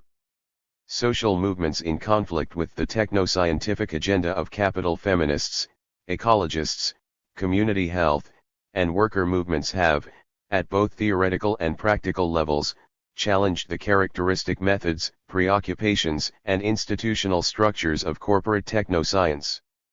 105. Such movements have attempted to develop modes of investigation and experimentation that do not align themselves with the assumptions of capitalist progress.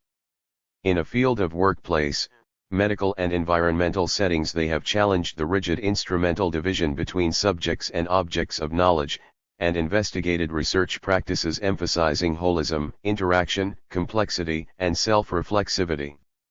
They have questioned the privileging of certain forms of theoretical inquiry. 460. Over others, for example, the adoption of physics rather than biology as model of scientific inquiry, and disputed the automatic dismissal of alternative knowledge systems, such of those of indigenous people. They have experimented both with using the machine's capital designed in ways differently from what was intended, and in intentionally designing machines in ways different from capitalism. 106. Techno-scientific innovation is a collective, social process. It is not so much something that capital creates as appropriates an activity it must forcibly shape and twist to its purposes, by acts of exclusion, repression, and marginalization.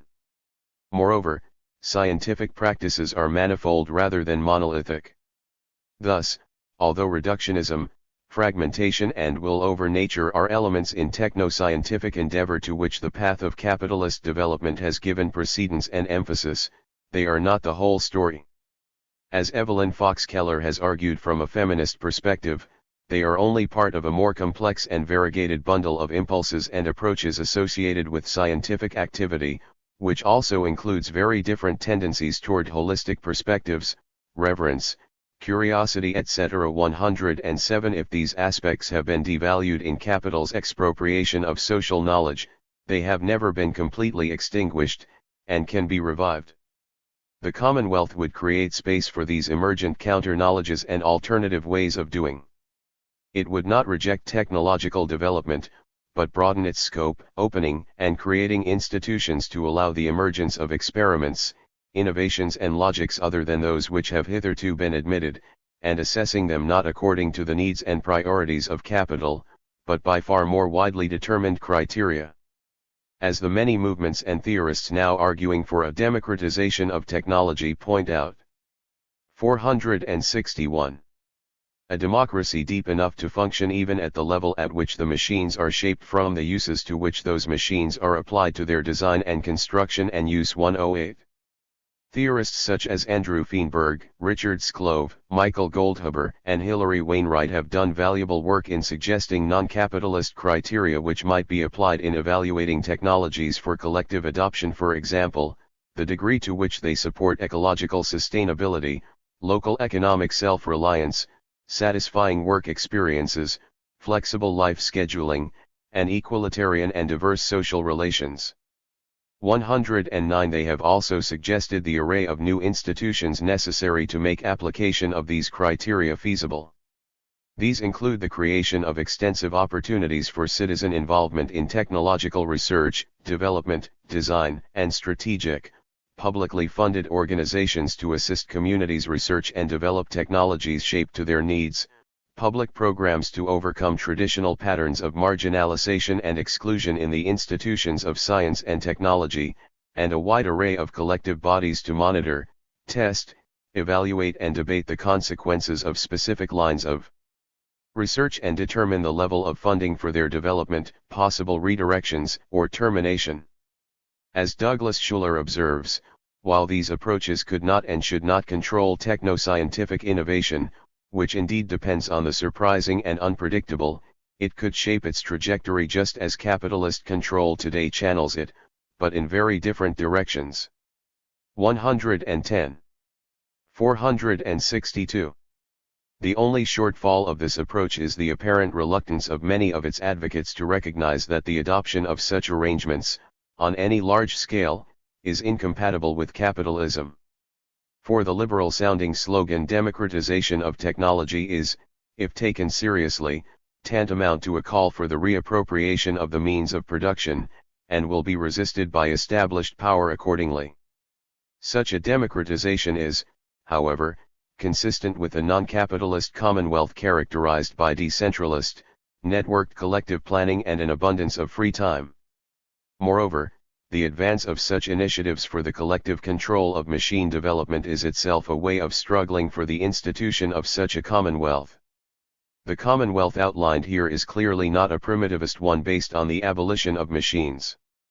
But it does imply a very different relation between machines and people from that which exists under capital to a degree that perhaps subverts commonly accepted notions of technology. Historically, machines have incarnated expropriation from the means of production.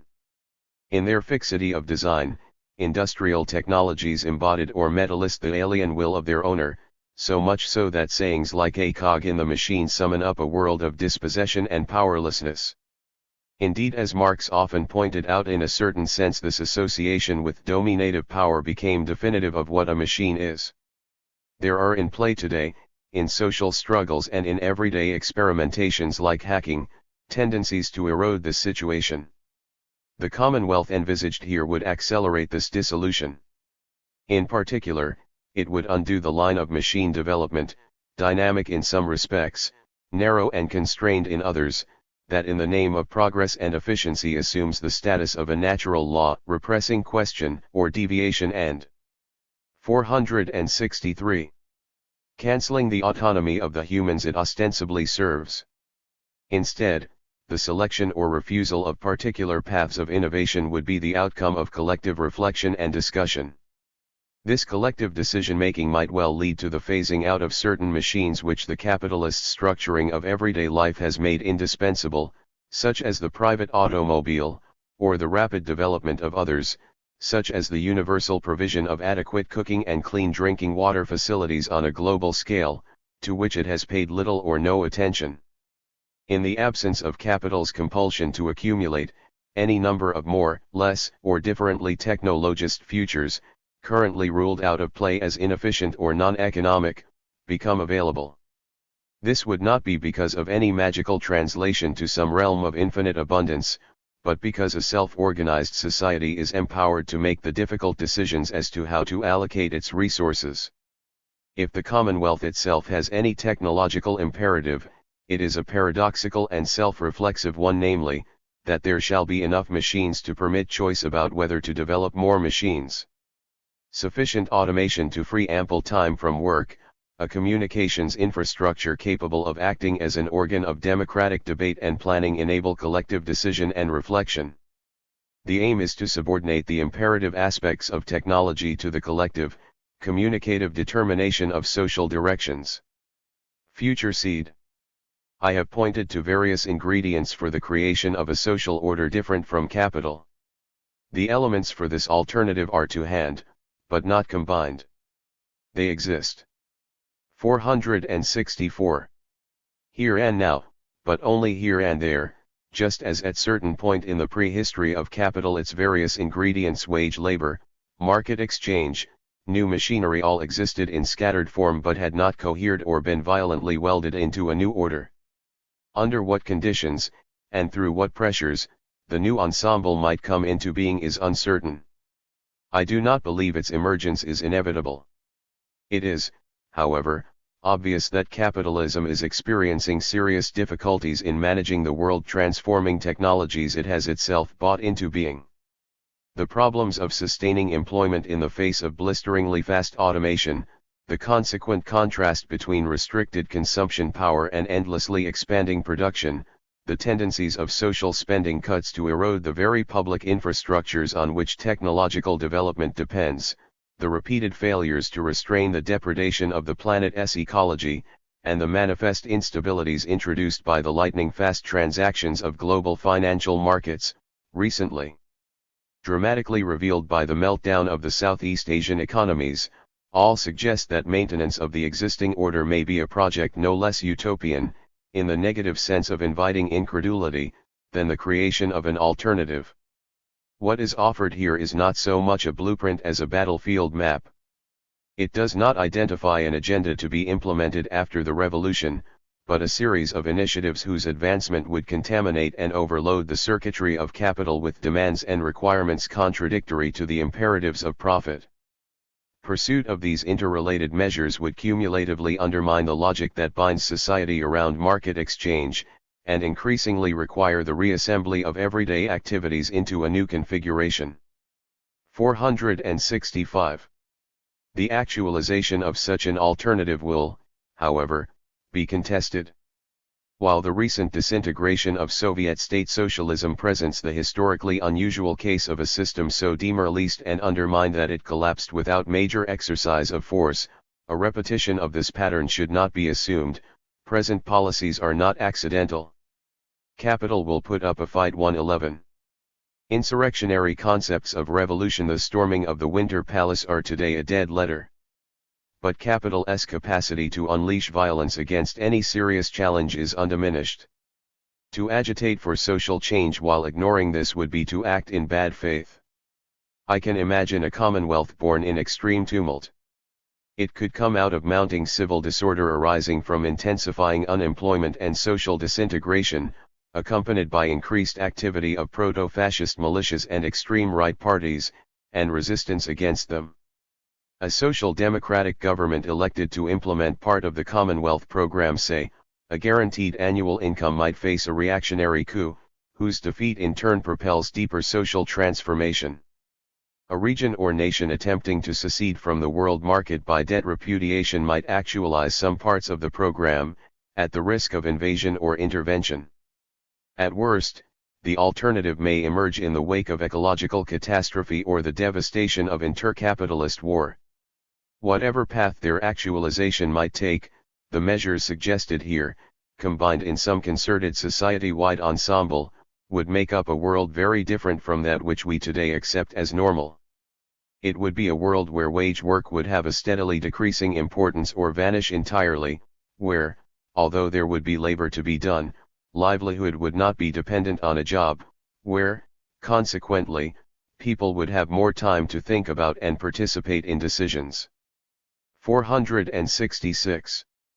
About organizing life in association with others, where they would have access to a very wide variety of communication channels, with a very wide diversity of representations and images about different possibilities of being, where these channels served also as routes for a flow of participatory decision-making about the production and distribution of goods and also about the directions taken and not taken in technological development. Distant as these prospects may seem, they are potentialities germinating in the soil of our everyday lives, today. Chapter 9. Intellects. General intellect. At the beginning of this work I described class conflicts within high-technology capitalism as a contest for general intellect. This final chapter returns to that phrase. After describing Marx's original use of the term general intellect, I examine the recent reworking of his concept by a group of theorists clustered around the French journal Futur and Terreur, and suggest how their perspective helps frame some of the issues discussed in the preceding pages. I then conclude with some reflections on the implications of this analysis of general intellect for those who teach and study in universities. Marx introduces the concept of general intellect in a passage of the Grundrisse known as the Fragment on Machines 1. In these pages he departs from his customary emphasis on the role of work in creating in the surpluses needed for social progress. Rather, he suggests that at a certain point in the development of capital the creation of real wealth will come to depend not on the direct expenditure of labor time in production, but on two interrelated factors: technological expertise, scientific labor and organization, social combination. 2. The crucial factor in production will become the development of the general powers of the human head, general social knowledge, social intellect, or, in a striking metaphor, the general productive forces of the social brain. 3. The main expression of the power of general intellect is the increasing importance of machinery fixed capital in social organization. 484. Nature builds no machines, no locomotives, railways, electric telegraphs, self-acting mules, etc. These are products of human industry, natural material transformed into organs of the human will over nature, or of human participation in nature. They are organs of the human brain, created by the human hand, the power of knowledge, objectified. The development of fixed capital indicates to what degree general social knowledge has become a direct force of production, and to what degree, hence, the conditions of the process of social life itself have come under the control of the general intellect and been transformed in accordance with it. For there are two forms of technology Marx particularly notes as signaling capitalism's mobilization of general intellect. One is the development of production systems based on an automatic system of machinery, consisting of numerous mechanical and intellectual organs, so that the workers themselves are cast merely as its conscious linkages. 5. The other, to which his allusions are more scattered but equally persistent, are the networks of transport and communication integrating the world market. The development of these human-eliminating, globe-spanning machines indicates the degree to which general intellect has been successfully mobilized and mastered by business, and the accumulation of knowledge and skill, of the general productive forces of the social brain, absorbed into capital. 6. However, and this is the whole point of Marx's analysis, such a level of technological advance, which seems at first a capitalist utopia, contains within itself the seeds of a capitalist nightmare. By setting in motion the powers of scientific knowledge, 485, and social cooperation, capital ultimately undermines itself. This occurs for two reasons. First, as advances in machinery and organization reduce the requirement for direct labor in production, the need for people to sell their labor power, the very basis of capitalism's social order, is systematically eroded. There arises a monstrous disproportion between individual labor time and the forces set in motion by organized science. This is reinforced by a second tendency, the increasingly social nature of activity required for techno-scientific development, which unfolds not on the basis of individual effort but as a vast cooperative endeavor. As this becomes more and more apparent, highlighted by the diffusion and integration of communication and transport networks, both private ownership and payment for isolated quanta of work time appear increasingly as irrelevant impediments to the full use of social resources. Automation and socialization together create the possibility of and necessity for dispensing with wage labor and private ownership. In the era of general intellect, capital thus works towards its own dissolution as the form dominating production. 7. Today, the fragment on machines seems simultaneously astoundingly prescient and sadly anachronistic. In its extrapolation of capital's techno-scientific trajectory, it is surely prophetic. What Marx describes is eminently recognizable as a portrait of what is now commonly termed an information society or knowledge economy, in which the entire intellectual resources of society, from shop floor production teams, to university industry partnerships, to the regional innovation milieu of microelectronic and biotechnology companies, is mobilized to produce the technological wonders of robotic factories, gene splicing and global computer networks. Yet any suggestion that this development of the productive forces leads automatically to the advent of socialism, 486, appears definitively refuted. Instead, we seem to be witnessing a triumphant reorganization of capitalism that is deploying the new technological innovations to solidify an unprecedented level of global domination. What if anything can now be made of the revolutionary optimism of Marx's account of general intellect? Futur and terror. It is this question that is addressed by the recent work of a group of theorists associated with the French journal, Futur and Terreur. This group includes veterans of the Italian Autonomia movement whose earlier course was charted in Chapter 4, such as Toni Negri and Paolo Verno, younger scholars making new departures within this tradition, such as Michael Hart and Maurizio Lazzarato, and others with roots in different lines of Marxism, such as Jean-Marie Vincent. 8. The central points of their analysis can be summarized as follows. The mass worker struggles of the 1960s and 1970s and the consequent crisis of Fordism compelled capital towards extraordinary levels of high technology automation and global mobility. These post-Fordist experiments have now brought capital to a point corresponding to Marx's account of general intellect. However, rather than generating the ordained demise of capitalism, these developments are resulting in something much more ambiguous. Paradoxically, the revolutionary tendencies Marx identified, the erosion of wage labor, the increasingly social nature of production, are occurring, but in forms prescribed by an order that continues to organize itself on the basis of the wage and private ownership.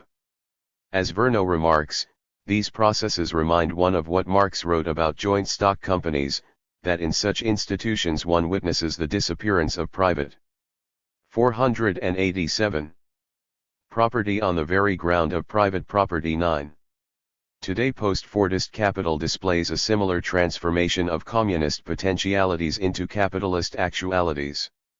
As Verno puts it, the displacement is real, but the ground on which it is accomplished is no less real. To think these two aspects jointly, without reducing the first to a mere virtuality and the second to an external rind, such is the difficulty that cannot be avoided. 10. In this situation it is not enough to focus, as Marx did, on the objectification of social knowledge in new technologies. Rather, the critical issue is that of the nature of the human activity required to create, support and enable this techno-scientific apparatus. Here, Futur and Terror suggests we encounter another paradox. While capital has developed machines to subordinate and reduce labor at the point of production, this development itself demands the emergence of a new range of social competencies and cooperations, the cultivation of general social knowledge. This subjective component of general intellect Futur and Terror group explore under the label of mass intellectuality, intellectualité de masse. Mass intellectuality is the ensemble of know-hows which supports the operation of the high-tech economy. It is the social body as a repository of knowledges indivisible from living subjects and from their linguistic cooperation. 11. It comprises a whole gamut of qualifications, modes of communication, local knowledges, informal language games. 488. And even certain ethical preoccupations. 12. Negri says that mass intellectuality is the activity of a post-Fordist proletariat, increasingly directly involved in computer-related, communicative, and formative work. Shot through and constituted by the continuous interweaving of techno-scientific activity and the hard work of production of commodities, by the territoriality of the networks within which this interweaving is distributed, by the increasingly intimate combination of the recomposition of times of labor and of forms of life. 13. Mass intellect appears not just in production but throughout a whole network of educational and cultural relations. It is present in industrial and service workers, laboring at the data face, in students keeping pace with technological innovation through lifelong learning, and in the various techno-cultural literacies on which new markets for electronic and entertainment goods depend. Mass intellectuality is intimately bound up with the new prominence of what Negri and Lazaretto term immaterial labor. The distinctive quality and mark of work in the epoch in which information and communication play an essential role in each stage of the process of production. 14. Overflowing and surpassing previous Marxist distinctions between base and superstructure, economics, and culture, mass intellectuality is difficult to describe in economic terms, but is for that very reason, and not despite it, the fundamental ingredient of today's capitalist production. 15. The crucial question thus becomes how far capital can contain what Vincente terms this plural, multiform, constantly mutating intelligence of mass intellect within its 489 structures. 16. As he observes, it appears to domesticate general intellect without too much difficulty. 17. But this absorption in fact demands an extraordinary exercise of supervision and surveillance, involving complex procedures of attributing rights to know and / or rights of access to knowledge, which are at the same time procedures of exclusion. Good management of the processes of knowledge consists of polarizing them, of producing success and failure, of integrating legitimating knowledges and disqualifying illegitimate knowledges, that is, ones contrary to the reproduction of capital. It needs individuals who know what they are doing, but only up to a certain point. Capitalist management and a whole series of institutions, particularly of education, are trying to limit the usage of knowledges produced and transmitted. In the name of profitability and immediate results, they are prohibiting connections and relationships that could profoundly modify the structure of the field of knowledge. 18. The Futur and Terror group suggests that these structures of exclusion and limitation can become the occasion for new forms of social conflict. Team concept. Perhaps the most detailed analysis of the new antagonisms that Futur and Terror sees as characterizing the era of general intellect is Negri and Lazaretto's discussion of participative management. 19. As they point out, in many post-Fordist industries the 490 quantitative elimination of labor by computerized automation has paradoxically been accompanied with increasing managerial concern about the quality of the remaining workers. To prevent or fix the many breakdowns of new production systems, to run them at peak capacity, requires operators who are creative, cooperative and alert. This requirement has resulted in innumerable post-Taylorist experiments in work organization quality circles, team concept, Japanese management techniques, total quality management, in which the intellectual and intersubjective aspects of labor previously suppressed by Taylorism are mobilized for problem solving and participation. Such systems demand that workers become active subjects in the coordination of the different functions of production, instead of being subjected to it as simple command. As the new management prescribes, today it is the soul of the worker which must come down into the factory. 20. If new production systems are the objective side of capitalized general intellect, the work team represents its subjective side, in cellular form. Such participative management schemes are, Negri and Lazaretto say, techniques of power. 21. In an apparent contrast to Taylorism, capital grants its labor power a certain fusion of conception and execution. Despotic management seems to retreat from the shop floor. Capital continues, however, to dominate the overall process from the heights of the enterprise, retaining control of finance, investment, marketing, and, of course, profit. Problem solving is predicated on accepting these predetermined parameters. 22. Although 491. Management exhorts dialogue and interaction, communication is actually reduced to a simple relay of codification and decodification, within the context that has been completely normalized by the firm. 23. In this context, the exhortation to participate is, as Lazaretto observes, authoritarian. One must express oneself, one must speak, one must communicate, one must cooperate. 24.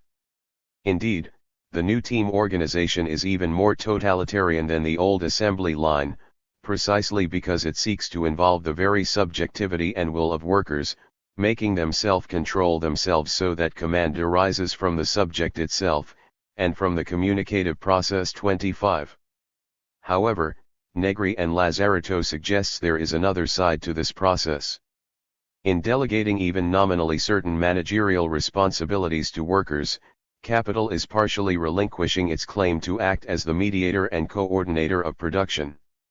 There is a potential tension between capital's control of enterprises and the increasingly self-directed nature of work. Drawing on Negri and Lazaretto's work in the context of the South African auto industry, Franco Barchesi observes, "A massive contradiction arises for capital. It has to stimulate and harness subjectivity by encouraging increasing worker responsibilization, even creativity, in order to grasp a social and communicational surplus value in the workplace. This comes to constitute a competitive edge in the global fight for shrinking and specialized markets. But in doing so, capital has to be careful in depriving worker subjectivity of any implication in terms of power and control. In this way, capital silences subjectivity." 492. Just at the same time it calls it into life. Capital has not found, yet, the ways to deal with this contradiction. 26. Such tension becomes increasingly pronounced as business uses the knowledge squeezed from team production to intensify automation, speed up work and increase layoffs. In this sense, Negri and Lazaretto suggest, post-Fordist production methods, although devised as a means of circumventing and coopting workers' organizations, contain the seeds of an aggravated conflict. Lazaretto has examined some of these dynamics in strikes at Peugeot car factories in France in 1989. 27. These strikes were significant because they broke a relatively long period of industrial peace in the French automobile industry. They involved a new generation of employees, supposedly distanced from the militancy of the older mass assembly line workers, including many immigrants, and trained for work in a highly automated environment. Lazaretto argues that the company's rhetoric about involvement, participation, and dignity, although at first quite attractive to workers, gradually became more and more mired in contradiction. There emerged an increasing discrepancy between the company's supposed willingness to entertain all and any suggestions and its evident determination to implement only those that enhanced productivity. The alleged ethic of cooperation was riddled with actual grievances about pay and pace of work. This led to mounting tension on the shop floor, which eventually exploded. In the strikes, one of the workers' demands was for the company to live up to its own rhetoric about respect and cooperation. Moreover, in this strike, Lazaretto argues, new forms of shop floor and community organization could be seen emerging, in some ways supplanting the more 493 conventional and rigid forms of trades union hierarchy. This, he suggests, shows that the cooperative aspects of the new work organization were being mobilized, but in the form of counterpower. Moreover, these isolated strikes can now be seen as anticipations of the society-wide explosions of the 1995-1996 general strike in France, with its remarkable spontaneous organization by myriad popular assembles. Although North America has not seen concerted unrest on the scale of the French strikes, Feuilleter and Terreurs claim that forms of participative management are generating new flashpoints for industrial conflict. Receives some confirmation if we examine workplace tendencies in the US and Canada. A survey of 1,500 workers and managers on the topic of team organization, conducted by the US consultant firm Kepner-Trigot, produced findings so shocking that the researchers had them checked by another company. The verified results clearly showed that every aspect of participative management elicited disenchanted cynicism amongst workers. In the words of Kepner-Trigot's president, the vitriolic response was amazing. Workers don't like their companies, and there is a fundamental social change going on in this country regarding workplace relations. The workers hear the verbiage about how our people are the most important asset we have and they want to throw up. 28. In at least one sector where capital's drive for teamwork and other new management techniques has been very intense, the automobile industry, the mid-1990s have seen a series of significant strikes. Tactically, car workers discovered the susceptibility of highly integrated, technologically sophisticated just-in-time production to strategic work. 494. Stoppages. Strategically, they made demands that responded aggressively to new technological conditions by challenging on traditional managerial prerogatives. In Flint, Michigan, car workers struck to compel hiring new workers rather than increasing overtime, linked these demands to the need to reduce unemployment, and won partial successes. 29 In 1996, Canadian auto workers responded to contracting out by General Motors by striking in support of job ownership, shorter work time restrictions, and outsourcing, and guaranteed job levels for the communities in which plants were located. 30 The strike, which lasted 21 days, and included the workers' occupation of a plant from which GM was attempting to remove dies to start production elsewhere, won considerable public support and was victorious. In both these cases, workers fought for real, not token, voice in production decisions, and linked workplace demands to a social agenda aimed at counteracting the destructive consequences of capitalism's post-Fordist restructuring. As we saw in Chapter 5, some North American factory workers, faced with drastic downsizing, have gone so far as to introduce alternative production proposals. Auto workers in Ontario and Los Angeles have entered into alliances with environmental and community groups to introduce green work plans, and have even begun to connect up these projects internationally. In other sectors, especially in the manufacturing and defense industries, there have been instances where workers faced with automation and relocation have challenged capital's right to shut down. 31 Plant closures have been met with plant occupations and picket lines aimed not only at stopping strike breakers getting in but at preventing machines being taken out. Facing the withdrawal of waged work, labor has deployed its invention power not so much to stop production, as in classic strike. 495. Strategies, but to keep it going and, sometimes, to transform it, converting military or ecologically damaging industries towards socially useful production.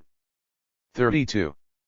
Sometimes symbolic, sometimes sustained, such actions have occasionally either forced capital to continue operations contrary to its intentions or transferred management entirely into the hands of the workers. Repeatedly they have involved the creation of alliances with wider community groups negatively affected by capital flight. Initially defensive and local, usually limited in their aims, most of such efforts are painlessly reabsorbed within the overall logic of market relations. Nevertheless, in their proliferation, they constitute a multiplicity of subversive question marks about the priorities of capitalist production. Alongside these projects for what we might call autonomous production are a whole series of struggles over the allocation of time. 33 The objectives workers seek are diverse: resistance to layoffs, rollbacks, speed UPS and contracting out, demands for redundancy compensation, support for retraining, better pay and conditions for contingent workers, protection of health and other benefits. These goals are not, per se, new. But they are set in a new context, that of the vast potential surpluses of labor time produced by automation.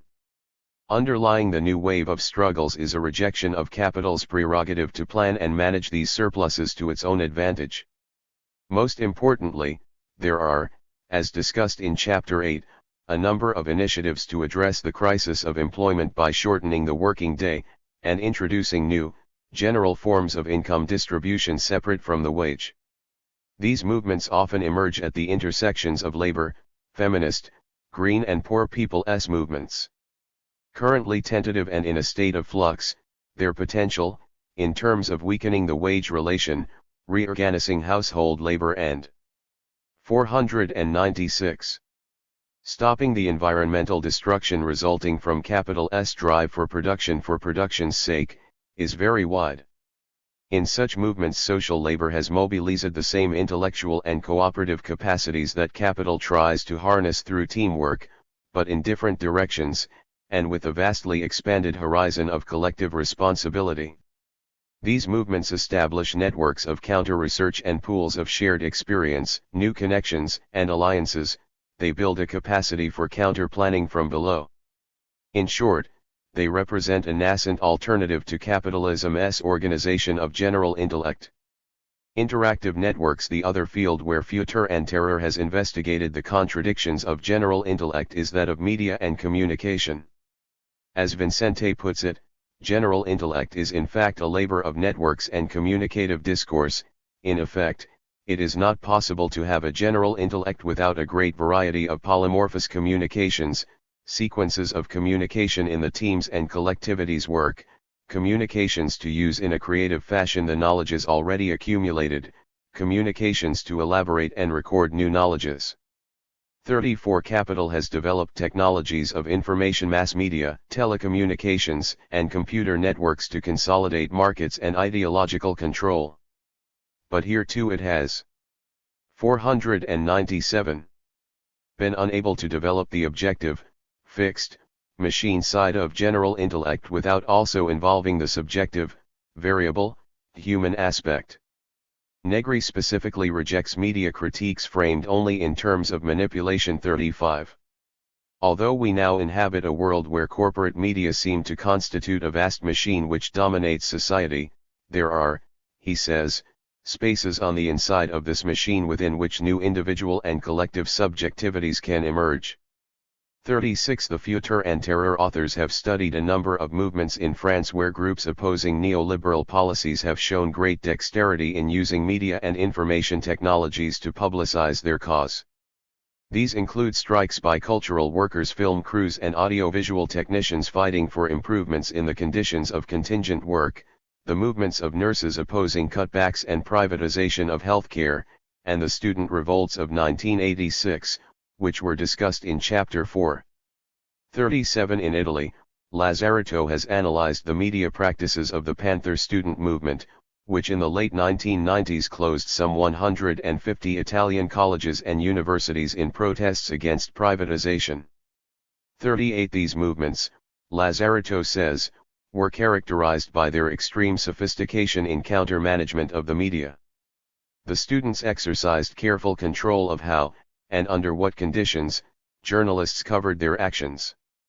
They refused to subscribe to conventions damaging to the political integrity of the movement, e.g. focus on leaders.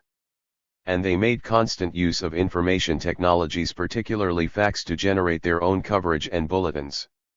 Lazzarato argues that the Panthers' careful orchestration of refusals and reappropriations display the generational characteristics of subjects who, having come of age in a media environment, are capable of shaping this 498 terrain for their own political purposes, rather than merely being passively exploited as objects of spectacular display.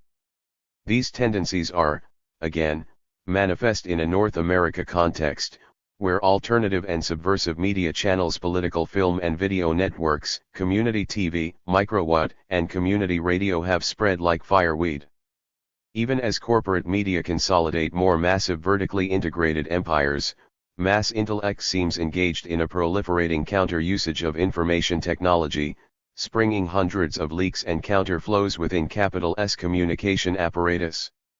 Such grassroots media experiments are not only plaguing capital with an epidemic of transgressions against intellectual property, but are playing a crucial role in circulating news and analysis of struggle across sectorially diverse and geographically distant movements. Nowhere has this been more apparent than in the field of computer-mediated communications. As we have seen, in the development of this extraordinarily powerful technology, capital has in fact depended on a mass of informal, innovatory, intellectual activity hacking on whose creativity commerce constantly draws even as it criminalizes it. It was precisely out of capital's inability to contain such activity that there emerged the astounding growth of the Internet. This is surely the quintessential institution of general intellect. For, despite all the admitted banalities and exclusivities of Internet practice, one at moments glimpses in its global exchanges what seems like the formation of a polycentric, communicatively connected, collective intelligence. 39. Today, Of course capital is trying to recuperate this collective intelligence by channeling it along the information highway, forcing its traffic into the commodified pathways of video on demand, teleshopping, telegambling, and personalized advertising. 499. It is funneling network interactions into a commercial interactivity. As Chris Carlson observes, there is an interesting parallel between such media interactivity and participative management techniques. 40 For the control which corporate interactivity offers media audiences. Mimics the false control offered by workers' participation schemes, wherein workers decide how to accomplish the business's mission, but, crucially, not what the mission is. 41 If the work team is the microcosmic, cellular, shop floor form of capitalism's general intellect, the media interactivity of the corporate information highway is its macrocosmic mode, expanding through the entire social metabolism in an attempt to integrate subjects into a seamless circuit of labor and consumption. On the Internet, however, mass intellect has spectacularly refused to be corralled. In earlier chapters, I have already given several instances of the dissident cyber communication that has become a significant part of oppositional politics in the 1990s. To these examples I can do no better than add one more instance, originally reported by the conservative Canadian newspaper The Globe and Mail, but, appropriately enough, emailed to me by a telecommunications worker who tirelessly relays anti-capitalist news to an array of electronic contacts. The report, dated May 1998, concerns the stalling of the Multilateral Agreement on Investment, MI. The MI was intended as the latest in the round of international agreements assuring the untrammeled activity of the world market, in this case by effectively removing 500. Government's ability to regulate corporate direct investment. Officials of the OECD pursued preliminary discussions in high secrecy for 18 months, apparently pursuing a stealth strategy designed to circumvent opposition. In 1997, however, activists from the Malaysian-based Third World Network alerted international social movements to these proceedings. The Council for Canadians, a movement fighting the destruction of the Canadian welfare state, obtained a draft of the treaty and, as the Globe and Mail puts it, immediately posted it on website and made sure allies around the world knew it was there through email. 42 As news of the planned agreement leaked, it was met by a wave of protest. High-powered politicians had reams of statistics and analysis on why a set of international investing rules would make the world a better place. They were no match, however, for a global band of grassroots organizers, which, with little more than computers and access to the Internet, helped derail a deal. Using the Internet's capability to broadcast information instantly worldwide, these groups have been able to keep each other informed of the latest developments and supply information gleaned in one country that may prove embarrassing to a government in another. By pooling their information they have broken through the wall of secrecy that traditionally surrounds international negotiations, forcing governments to deal with their complaints. We are in constant contact with our allies in other countries, said Maud Barlow, in the Council of Canadian's chairwoman. If a 501 negotiator says something to someone over a glass of wine, we'll have it on the Internet within an hour, all over the world. 43. The Globe and Mail goes on to remark that the OECD's efforts to harness the Internet have not caught up in color, content, and consumer friendliness to those of the advocacy groups and reports an official's rueful comment that it had failed on a strategy on information, communication and explication. The extent of the failure was clear when disagreements amongst the negotiators, disagreements at least in partly reflecting the pressures brought to bear on their domestic governments by popular movements, resulted in a failing to meet their initial deadline for negotiating the MI. This is the first successful Internet campaign by non-governmental organizations, said one diplomat. It's been very effective. 44. It would be foolish to exaggerate the significance of what may prove only a temporary and tactical victory.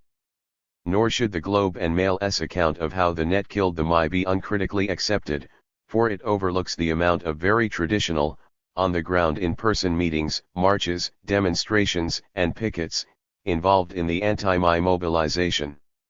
However, if its analysis is even partially true and my own experiences of the campaign suggests that it is, then this is a striking vindication of Negro's thesis about the capacities of mass intellect to reclaim advanced capital's means of communication.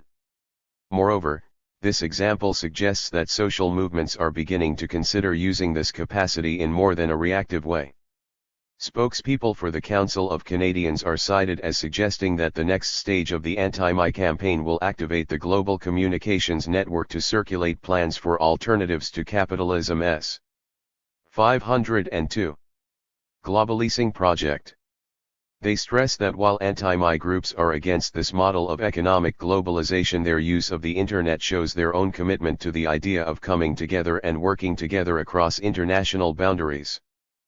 45 Such global, electronically facilitated counterplanning is precisely what might be expected of a movement of mass intellect. How general is general intellect? Looking at the contradictions appearing both in the workplace and in the larger societal networks of the post-Fordist economy, the Futur and Terror group argues that mass intellect is in fact potentially explosive for capital. This volatility arises not only from a dynamic of immiseration with more and more people being expelled from production by automation, but also from a reappropriative process in which mass intellect begins to fold back into itself the organizational and technological knowledges necessary for the running of society.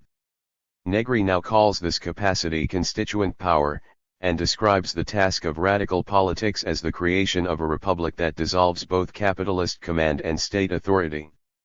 46 Verneau speaks of an exodus from the society of work made possible by a radical redisposal of the surplus time arising from automation. 47 It is these potentialities of mass intellect which Futur and Terror now sees pulsing through a wave of social protest in advanced capitalist societies of the 1990s in France, but also in the large-scale strikes and protests in Italy, Germany, and Belgium, and to a lesser degree in North America. The argument that subversive potentialities exist at the very heart of the technological armature that seems to make contemporary capital so impregnable is an 503 attractive one. Although only starting to be translated and discussed in North America, Futur and Terror's revival and reworking of the category of general intellect has already sparked some debate in Europe. This has, however, included some substantial criticisms. 48 Perhaps the most serious of these objections is that, in its capitalist form, general intellect is not general at all, but rather structured by an intensely hierarchical division of labor.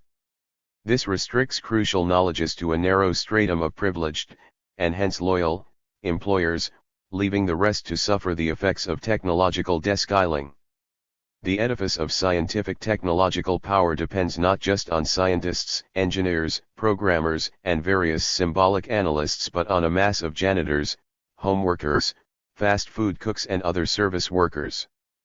But the crucial point, the critics say, is that these latter are excluded from the intellectual functions of the capitalist economy. The whole capitalist organization of work is in fact predicated on dividing the head of the collective worker from the arms, feet, digestive, excretory, and reproductive organs. Given this, the capacities Futur and Terror focuses on would seem to be very unevenly distributed. Associated with this criticism is a suspicion about some of Futur and Terror's terminology, particularly its references to immaterial labor.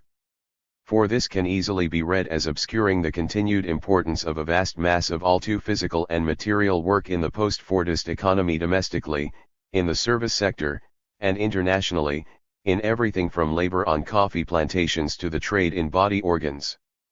To speak of immaterial labor can also easily include some very corporeal components of high-tech work, such as the epidemic of repetitive strain injuries associated with computer use. 504. These problems are clearly related to the relatively cursory analysis of the gendered or international dimensions of general intellect offered by Futur and Terror, omissions that might be pointedly related to the fact that most of its authors are men, located in Europe or North America. The new circuits of capital, it could be argued, look a lot less immaterial and intellectual to the female and southern workers who do so much of the grueling physical toil demanded by a capitalist general intellect whose headquarters remain preponderantly male and northern. Indeed, the future and terror analysis has been accused of an all too familiar sort of Marxist vanguardism, whose protagonist is now not the industrial but the intellectual proletariate vanguardism, which is, however, made peculiarly implausible by the relatively privileged conditions which its chosen protagonist enjoys. Future and terror authors have replied to these objections. Hart and Negri go to some pains to designate mass intellectuality as a general propensity of the post-Fordist proletariat, and not as some recompost vanguard or leading sector. 49 Techno-scientific labor, they say, is a massified quality of laboring intelligentsia, of cyborgs and hackers. 50. It is a quality of subjectivity that extends through the various sectors of production. 51. Discussing the category of immaterial work, Hart and Negri underline that however immaterial this labor might be, it still involves both brains and bodies. 52. Mass intellectuality has to be understood as including the effective, emotional work performed inside and outside the home by women, for example, the labor of nurses, which is both highly technical and effective. 53. Moreover, the future and terror focus on advanced, post-Fordist production methods is not, they say, meant to deny the existence of other Fordist or even more archaic techniques, particularly in the South. Rather, it only 505 suggests that high-technology practices furnish the command, control, and communication capacity through which the whole system operates, and that these practices, in both obvious and subtle ways, bathe the whole arena of struggle in their influence.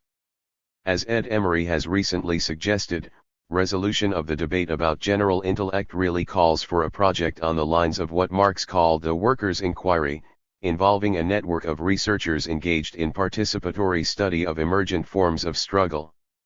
54. In the meantime, my own view is that while the future and terror analysis has to be very seriously qualified, it is also onto something important.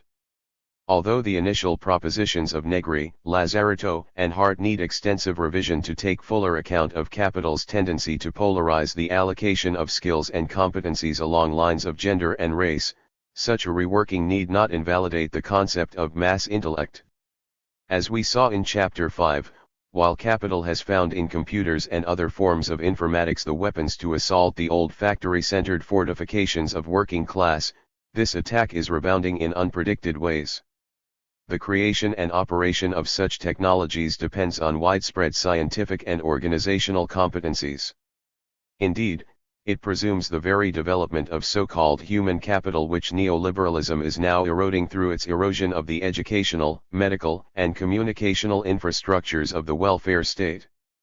The paradoxical result is that a technologically armed corporate order finds itself confronting the trades unionist with an autonomous production plan and a computer network of international contacts, the anti-poverty activist with a microwatt transmitter and an alternative budget, the reproductive rights worker trained in medical science, scanning the data banks for genetic patents, the anti-AIDS organizer with 506 camcorder and pharmaceutical expertise, the rioter connected to the Internet, in short, by a force of social labor which will not acquiesce to technological revolution commanded from above, but rather demands the right to direct this epochal transformation from below. Moreover, although capital clearly attempts to limit and divide access to the social knowledges vital to techno-scientific power, it should not be assumed that this division and fragmentation always succeeds. Indeed, the globalization process described in Chapter 6 is in large part unfolding as a story of capital's failure to maintain such segregation. In an era when Silicon Valley janitors can access email to embarrass the computer companies they are striking against, and the World Wide Web carries the messages of Zapatistas and East Timorese resistance fighters, it is clear that the wretched of the earth are neither entirely outside the mechanism's high-technology production, or, more importantly, completely powerless to reappropriate them. 55. The question of whether capital will successfully segment post-Fordist labor power, or if, on the contrary, rebellious subjects will break down these barriers to establish new alliances, lies at the core of what I call the contest for general intellect. In this contest the contemporary proletariat fights to actualize general intellect, not according to the privatizing, appropriative logic of capital, but in ways that are deeply democratic and collective, and hence truly general. Virtual universities. This account of the cycles and circuits of struggle in high-technology capitalism was written in an academic context. It is therefore only appropriate to end by considering what the analysis of general intellect might mean for those specifically and particularly intellectual laborers who teach and study at universities. 56. For no site could be more vital. 507. To capital's harnessing of collective intelligence than academia. Over the last 25 years, it has been reshaped by an inexorable dialectic. Capitalist industry, mutating into its informational phase, has become more intellectual. Microsoft calls its central production facilities a campus. Simultaneously, universities have become more industrial, acting as ancillary research and training facilities for capital's overall project of high-technology development, Academia Incorporated.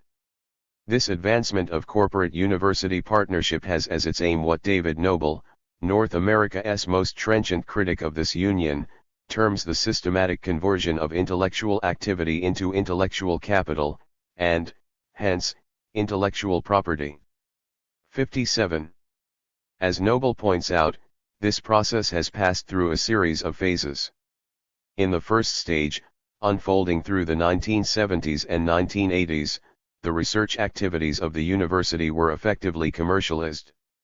This was accomplished partly through the fostering of industry-sponsored or targeted programs at the expense of basic research, partly through the installation of research parks and other entrepreneurial experiments on campus sites, and partly by legal changes that give post-secondary institutions an interest in merchandising patents resulting from faculty research.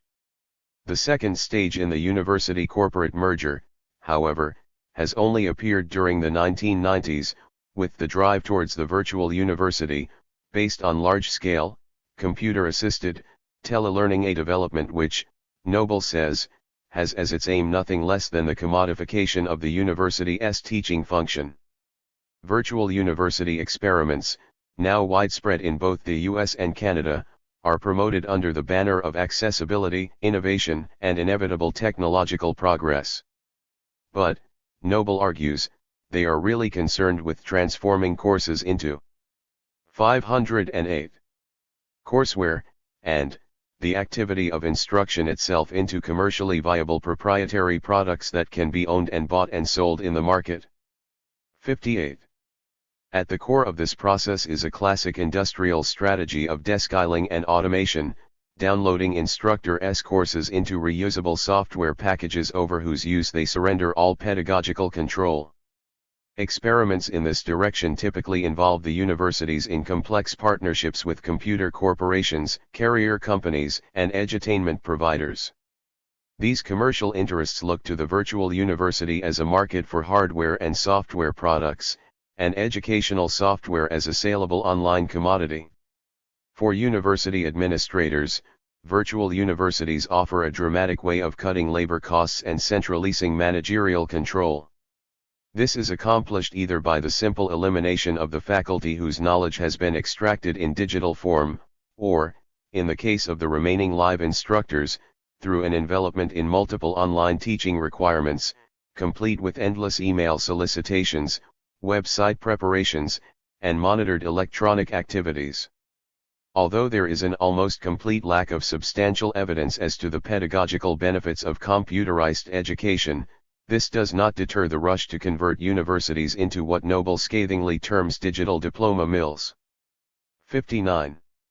Those who have followed the cycle of capitalist restructuring and class recomposition outlined in this book will not be surprised to hear that the virtualizing of universities has already provoked resistance. At both the University of California, Los Angeles, and at the University of British Columbia, students have opposed the additional fees that universities impose to implement such high-tech schemes. And at Canadian universities, such as York and Arcadia, faculty have struck to maintain control over. 509. Teaching methods in the face of mounting administrative attempts to technologically control their work. 60. These resistances should be supported and extended. But it is also important to ask whether there are any aspects of the virtual university agenda, and the larger process of academic corporate fusion of which it is part, which offer not just threats, but opportunities. Writing in a European context, Negri and Lazaretto suggest that this might be the case. In the era of the ivory tower, they say, when universities were only partially integrated into capitalism, or marginal to its central functions, academics appeared, however much this actually mystified real interconnections, to be removed from industrial activity and its attendant class conflicts. It was from this position of apparent exteriority that the intellectual could commit or engage himself with political movements. From the end of the Second World War, however, this distance began to rapidly diminish. Today, when the distance separating the university from business has sunk to virtually zero, university teachers find themselves unequivocally involved in capital S appropriation of general intellect. These changed conditions, Negri and Lazaretto suggest, creates the grounds for a new relation between dissenting academics and oppositional social movements. Rather than descending from the heights of the university to commit themselves to a cause largely external to their daily experience, possibilities emerge for academics to make more transverse connections. 61. Academics perhaps lose some pretensions as the bearer of great truths and grand analysis, but become the carriers of particular skills, knowledges, and accesses useful to movements in which they participate on the basis of increasing commonalities with other members of post-Fordist mass intellect. 62. 510. I would add that the matrix for these connections are the new movements of social unrest. Participation in these movements pull academics and students into contact with other public service workers protesting cutbacks, wider labor and trades unionist organizations, and the many diverse constituencies surging against capital S agenda of high technology austerity. Out of such contacts comes a corporate university interaction very different from that which capital intends, one which disseminates opposition to corporate rule from the streets back onto the campuses, and again from the campuses out onto the streets. The possibility of such a counterflow exists because, to effectively harness mass intellect to accumulation, capital must maintain a certain degree of openness within the universities. Part of what business seeks in its invasion of academia is the creativity and experimentation of social labor power, qualities vital to a high-technology economy based on perpetual innovation. But if industry is to benefit from such invention power, it cannot entirely regiment the institutions of education. However carefully it circumscribes the budgets and mission statements of academia, capital S incessant search for competitive advantage requires chances for unforeseen synthesis, opportunities for the unpredicted but really profitable idea or invention to emerge. And this unavoidable condition of an economic order based on general intellect gives a limited but real porosity to universities. This porosity can be exploited by dissident academics to research and teach on topics of value to social movements in opposition to capital, to invite activists and analysts from these movements onto campuses and into lectures and seminars, and to use the university's resources, including its easy access to the great communication networks of our age, to circulate news and analysis that are otherwise marginalist. 511. The administrative imposition of computers and other high technology on the classroom should sometimes simply be opposed as pedagogically destructive. But in other cases and sometimes simultaneously it is possible to recapture the virtual apparatus for alternative purposes. It should be remembered that students and academics played a major part in the unauthorized creation of the Internet that took the nascent technology of computer-mediated communication beyond the unilateral control of the military-industrial complex, and opened it to a popular use that blindsided corporate planning. Subsequently, students have continued to use the networks for subversive purposes. To give just one example, in spring of 1994 Latino and Chicano students at the universities of Michigan, Colorado, Nebraska, and numerous sites in California erupted in hunger strikes and occupations. They demanded new programs, anti-racist initiatives, grape boycotts in support of farm workers, and the naming of buildings in memory of Cesar Chavez. Their protests were extensively connected and coordinated by computer communications facilitated by sympathetic librarians, faculty, and union organizers. 63 Similarly, 1995 and 1996 saw the email coordination of multi-campus protests against reductions in student aid and rising tuition fees both in Canada and the US. 64 More broadly, it is clear that much of the circulation of oppositional content on the Internet today is conducted from academic centers by students and teachers, acting as relays to wider constituencies. Noble would be the first to appreciate the irony that his denunciations of digital diploma mills have been primarily distributed through by way of email and electronic publications. In the era of mass intellect, a purely Luddite stance is not enough. To grasp the tactical and strategic chances presented by capital S failure to 512. Control the technological dynamics it has set in motion, activists must be, as Dorothy Kidd and I once put it, Luddites on Mondays and Fridays, cyberpunks the rest of the week. 65. Conclusion In academia, as elsewhere, labor power is never completely controllable. To the degree that capital uses the university to harness general intellect, insisting its workforce engage in lifelong learning as the price of employability, it runs the risk that people will teach and learn something other than what it intends. In my own practice, a crucial aspect of teaching that something other is to address critically the utopian promises of information revolution examined at the beginning of this book. It is both very important, and relatively easy, to demonstrate how hollow these promises have proven over the last 3 decades, how they have brought the majority of people in Europe and North America not new technologically generated wealth, but declining or stagnant real wages, how the mirage of increased, enriched leisure has evaporated into rates of unemployment and poverty unimaginable 20 years ago, how the knowledge class that was to humanity's capital has found itself pink-slipped by its corporate masters, sharing the welfare line with millions of others, how the high-skill, high-tech service jobs are fractional compared to the burgeoning mass of poorly paid and precarious McJobs, how the cooperative workplace is terrorized by downsizing, closures and concessionary rollbacks, how the heralded multiplication of media channels masks an intensifying concentration of ownership, how promises of all information everywhere translates into a vast extension of property rights and corporate power. From this point of view, the utopian announced by information revolutionaries is mere fraud. 513.